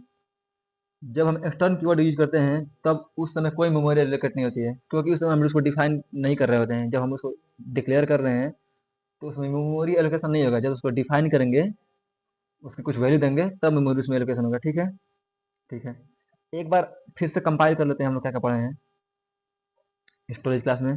ठीक है, तो यहाँ पर स्टोरेज क्लास वो होता है जो कि स्टोरेज को या फिर वेरिएबल को इस किस बेसिस पर बांटते हैं, वेरिएबल को बांटते हैं हम स्कोप के बेसिस पर, स्टोरेज के बेसिस पर, लाइफ टाइम के बेसिस पर। मतलब किसी वेरिएबल का क्या स्कोप है, क्या मन कहाँ स्टोर हो रहा है, उसका लाइफ टाइम क्या है। ठीक है, इसके बेसिस पर हम इसको डिफाइन करते हैं। ठीक, पहला हमारा स्टोरेज क्लास कौन सा है, auto storage classes. Auto storage क्या जो बाय डिफॉल्ट हम कोई भी वेरिएबल बनाते हैं, बाय डिफॉल्ट कोई भी वेरिएबल बनाते हैं तो हमारा ऑटो ही होता है। ठीक है, ऑटो का जो लाइफ टाइम होता है, स्कोप होता है, वो इस ब्लॉक के अंदर, जिस ब्लॉक में डिफाइन है उस ब्लॉक के अंदर ही रहेगा। इसका लाइफ टाइम भी इसी ब्लॉक के अंदर तक रहता है। जैसे ही इस ब्लॉक के बाहर गए, इसकी लाइफ टाइम खत्म हो जाएगी। ठीक, ये हो गया ऑटो स्टोरेज क्लासेस। इसका एग्जाम्पल, सॉरी, इसका एग्जाम्पल आप यहाँ पे देख सकते हैं, एग्जाम्पल यहाँ बना है, इसका एग्जाम्पल देख सकते हैं, ये इसका एग्जाम्पल है ऑटो स्टोरेज क्लासेस का। दूसरा हमारा रजिस्टर स्टोरेज क्लासेस है। रजिस्टर स्टोरेज क्लासेस में जो हमारा डाटा होता है, या फिर जो बोल सकते हैं वेरिएबल होता है, वो रजिस्टर मेमोरी में स्टोर होता है। ठीक है, हालांकि रजिस्टर मेमोरी जो होती है बहुत स्मॉल इन साइज होती है, साइज में बहुत स्मॉल होती है, इसलिए हम जो रजिस्टर वेरिएबल होगा उसका साइज मैक्सिमम रजिस्टर वेरिएबल के अंदर ही होगा, रजिस्टर वेरिएबल रजिस्टर के इतना ही होगा। ठीक है, रजिस्टर वेरिएबल को हम रजिस्टर कीवर्ड द्वारा असाइन करते हैं। इसका भी स्कोप ब्लॉक ही होता है, जिस ब्लॉक में डिफाइन रहेगा उसी ब्लॉक के अंदर इसका स्टोरेज होगा, इसका स्कोप होगा। मतलब इस ब्लॉक के अंदर इसको एक्सेस कर सकते हैं, इस ब्लॉक के बाहर एक्सेस नहीं कर सकते हैं। इसका एग्जाम्पल यही है। ठीक है, जो मेरा तीसरा प्रकार का स्टोरेज क्लास है वो स्टैटिक स्टोरेज क्लास है। स्टैटिक स्टोरेज क्लास में जो हमारा काउंटर है, जो हमारा वेरिएबल स्टैटिक वेरिएबल है, उसकी वैल्यू चेंज नहीं होती है, उसकी वैल्यू हमेशा कांस्टेंट रहती है। कांस्टेंट रहने का मतलब है कि कांस्टेंट नहीं रहेगी, मतलब वैल्यू जो होगी तब तक चेंज नहीं होगी जब तक प्रोग्राम खत्म ना हो। यूजुअली क्या होता है, जब प्रोग्राम रिसेट होता है तो वैल्यू जो हम असाइन करते हैं वो हो जाती है वैल्यू। लेकिन इसमें जो वैल्यू होगी, जैसे यहाँ पर हम इन काउंट की वैल्यू पहले जीरो थी, यहाँ पर अपडेट कर दिए वन हो गया, जब दोबारा से कॉल करेंगे तो वन नहीं, वन प्लस होगा टू हो जाएगा। अभी एग्जाम्पल में हम पिछले समझे थे। ठीक है, और जो हमारा लास्ट स्टोरेज क्लास है वो है एक्सटर्न स्टोरेज क्लास है। एक्सटर्न स्टोरेज क्लास में क्या होता है, वेरिएबल को हम डिक्लेयर करते हैं एक्सटर्न कीवर्ड से, और जो वेरिएबल होगा पूरे फंक्शन में, पूरे प्रोग्राम में कोई भी फंक्शन उसको एक्सेस कर सकता है। दूसरा है कि एक्सटर्न वेरिएबल जो होते हैं वो ग्लोबल वेरिएबल होते हैं, देन उसको हम बहुत सारे फंक्शन में कॉल कर सकते हैं। एक्सटर्नल वेरिएबल जो होते हैं वो शेयर करते हैं मल्टीपल सी फाइल्स, मतलब बहुत सारे सी फाइल्स में एक एक्सटर्नल वेरिएबल जा सकता है। ठीक है, एक्सटर्नल वेरिएबल जो होते हैं स्टोर होते हैं, मेमोरी में स्टोर होते हैं, और उसकी जो इनिशियल वैल्यू होती है जीरो होती है। मतलब मेन मेमोरी में स्टोर होते हैं और उसकी इनिशियल वैल्यू जीरो होती है। जो उसके अंदर वैल्यू असाइन करते हैं एक्सटर्नल वेरिएबल, वो चेंज, जो एक्सटर्नल वेरिएबल है उसकी वैल्यू असाइन किए हैं एक फाइल में, तो उसको दूसरे फाइल में हम उसको मॉडिफाई या फिर चेंज कर सकते हैं। वो ये लास्ट पॉइंट करती है। ठीक है, की पॉइंट क्या होता है इसके, इसके की पॉइंट क्या होंगे, मेन की पॉइंट है डिक्लेरेशन नॉट डिफाइन, मतलब कि जो एक्सटर्नल वेरिएबल होते हैं उसको हम डिक्लेयर करते हैं, ना कि डिफाइन करते हैं। ठीक है, दूसरा है ग्लोबल स्कोप। इसका स्कोप हमेशा ग्लोबल होता है, मतलब इसको पूरे प्रोग्राम में किसी भी फंक्शन द्वारा एक्सेस किया जा सकता है। नो मेमोरी एलोकेशन, इसको हम फंक्शन को हम डिक्लेयर करते हैं, ना कि डिफाइन करते हैं, इसलिए डिफाइन नहीं किए हैं तो ये कहीं भी स्टोरेज नहीं लेगा स्टार्टिंग में। ठीक है, इसका एक एग्जाम्पल है, उसको भी देख लेते हैं। मतलब मेरा ये एक फंक्शन है, फंक्शन ये एक प्रोग्राम है, फाइल है जिसका नाम है डेमो डॉट एच, जिसमें हम एक वेरिएबल डिक्लेयर किए हैं काउंट इक्वल टू 10, ठीक, और उस फंक्शन को कॉल कर दिए हैं। प्रिंट काउंट फंक्शन बनाया है जिसमें हम काउंट को प्रिंट करा रहे हैं। ये समझ में ना आए तो कोई बात नहीं है, क्योंकि इसके बारे में आगे पढ़ेंगे हम अच्छे से भी। बस अब मेन समझने वाला ये है कि एक फाइल बनाए हैं जिसमें काउंट की वैल्यू 10 है, ठीक। अब इस फाइल को हमको यहाँ स्टोर करना है। ये देख रहे हैं हमारा वेरिएबल, ये ग्लोबल वेरिएबल है। अब global variable by default extern होता है, ठीक है। अब इसको इसमें कॉल करेंगे विदाउट डिक्लेयर किए, ठीक है। अब देखते हैं कैसे। अब यहाँ पर देखेंगे हम इंक्लूड स्टूडियो, इस फंक्शन को कॉल कर दिए हैं। इंक्लूड स्टूडियो, ये तो फर्स्ट प्रोग्रामिंग होता है। अब ये फाइल बनाए जो हम demo.h, इसको हम यहाँ इंक्लूड कर दिए हैं, इस फाइल को यहाँ इंक्लूड कर दिए हैं। यही मैं कह रहा था कि जो एक्सटर्नल वेरिएबल होते हैं वो दूसरे फाइल में यूज हो सकते हैं। देखिए ये अलग फाइल है और ये अलग फाइल है। इस फाइल को डायरेक्ट यहाँ यूज कर दिए हैं demo.h से। अब ये फाइल का सब चीज़ यहाँ इसके अंदर आ गया। अब एक्सटर्न इंट काउंट, जो अब काउंट है उसको हमें यहाँ डिक्लेयर किए हैं, इस काउंट को यहाँ डिक्लेयर किए हैं। अब इस काउंट में उसको प्रिंट कराएंगे तो क्या वैल्यू प्रिंट हो जाएगी, तो यहाँ पे डिक्लेयर किए हैं 10 प्रिंट हो जाएगी। यहाँ पे प्रिंट कराए हैं तो 10 प्रिंट हो जाएगा, ठीक है। यही सिंपल था। सिंपल क्या था, यहाँ पर एक फाइल बनाए हैं डेमो डाटा जिसमें हम काउंट की वैल्यू 10 असाइन किए हैं।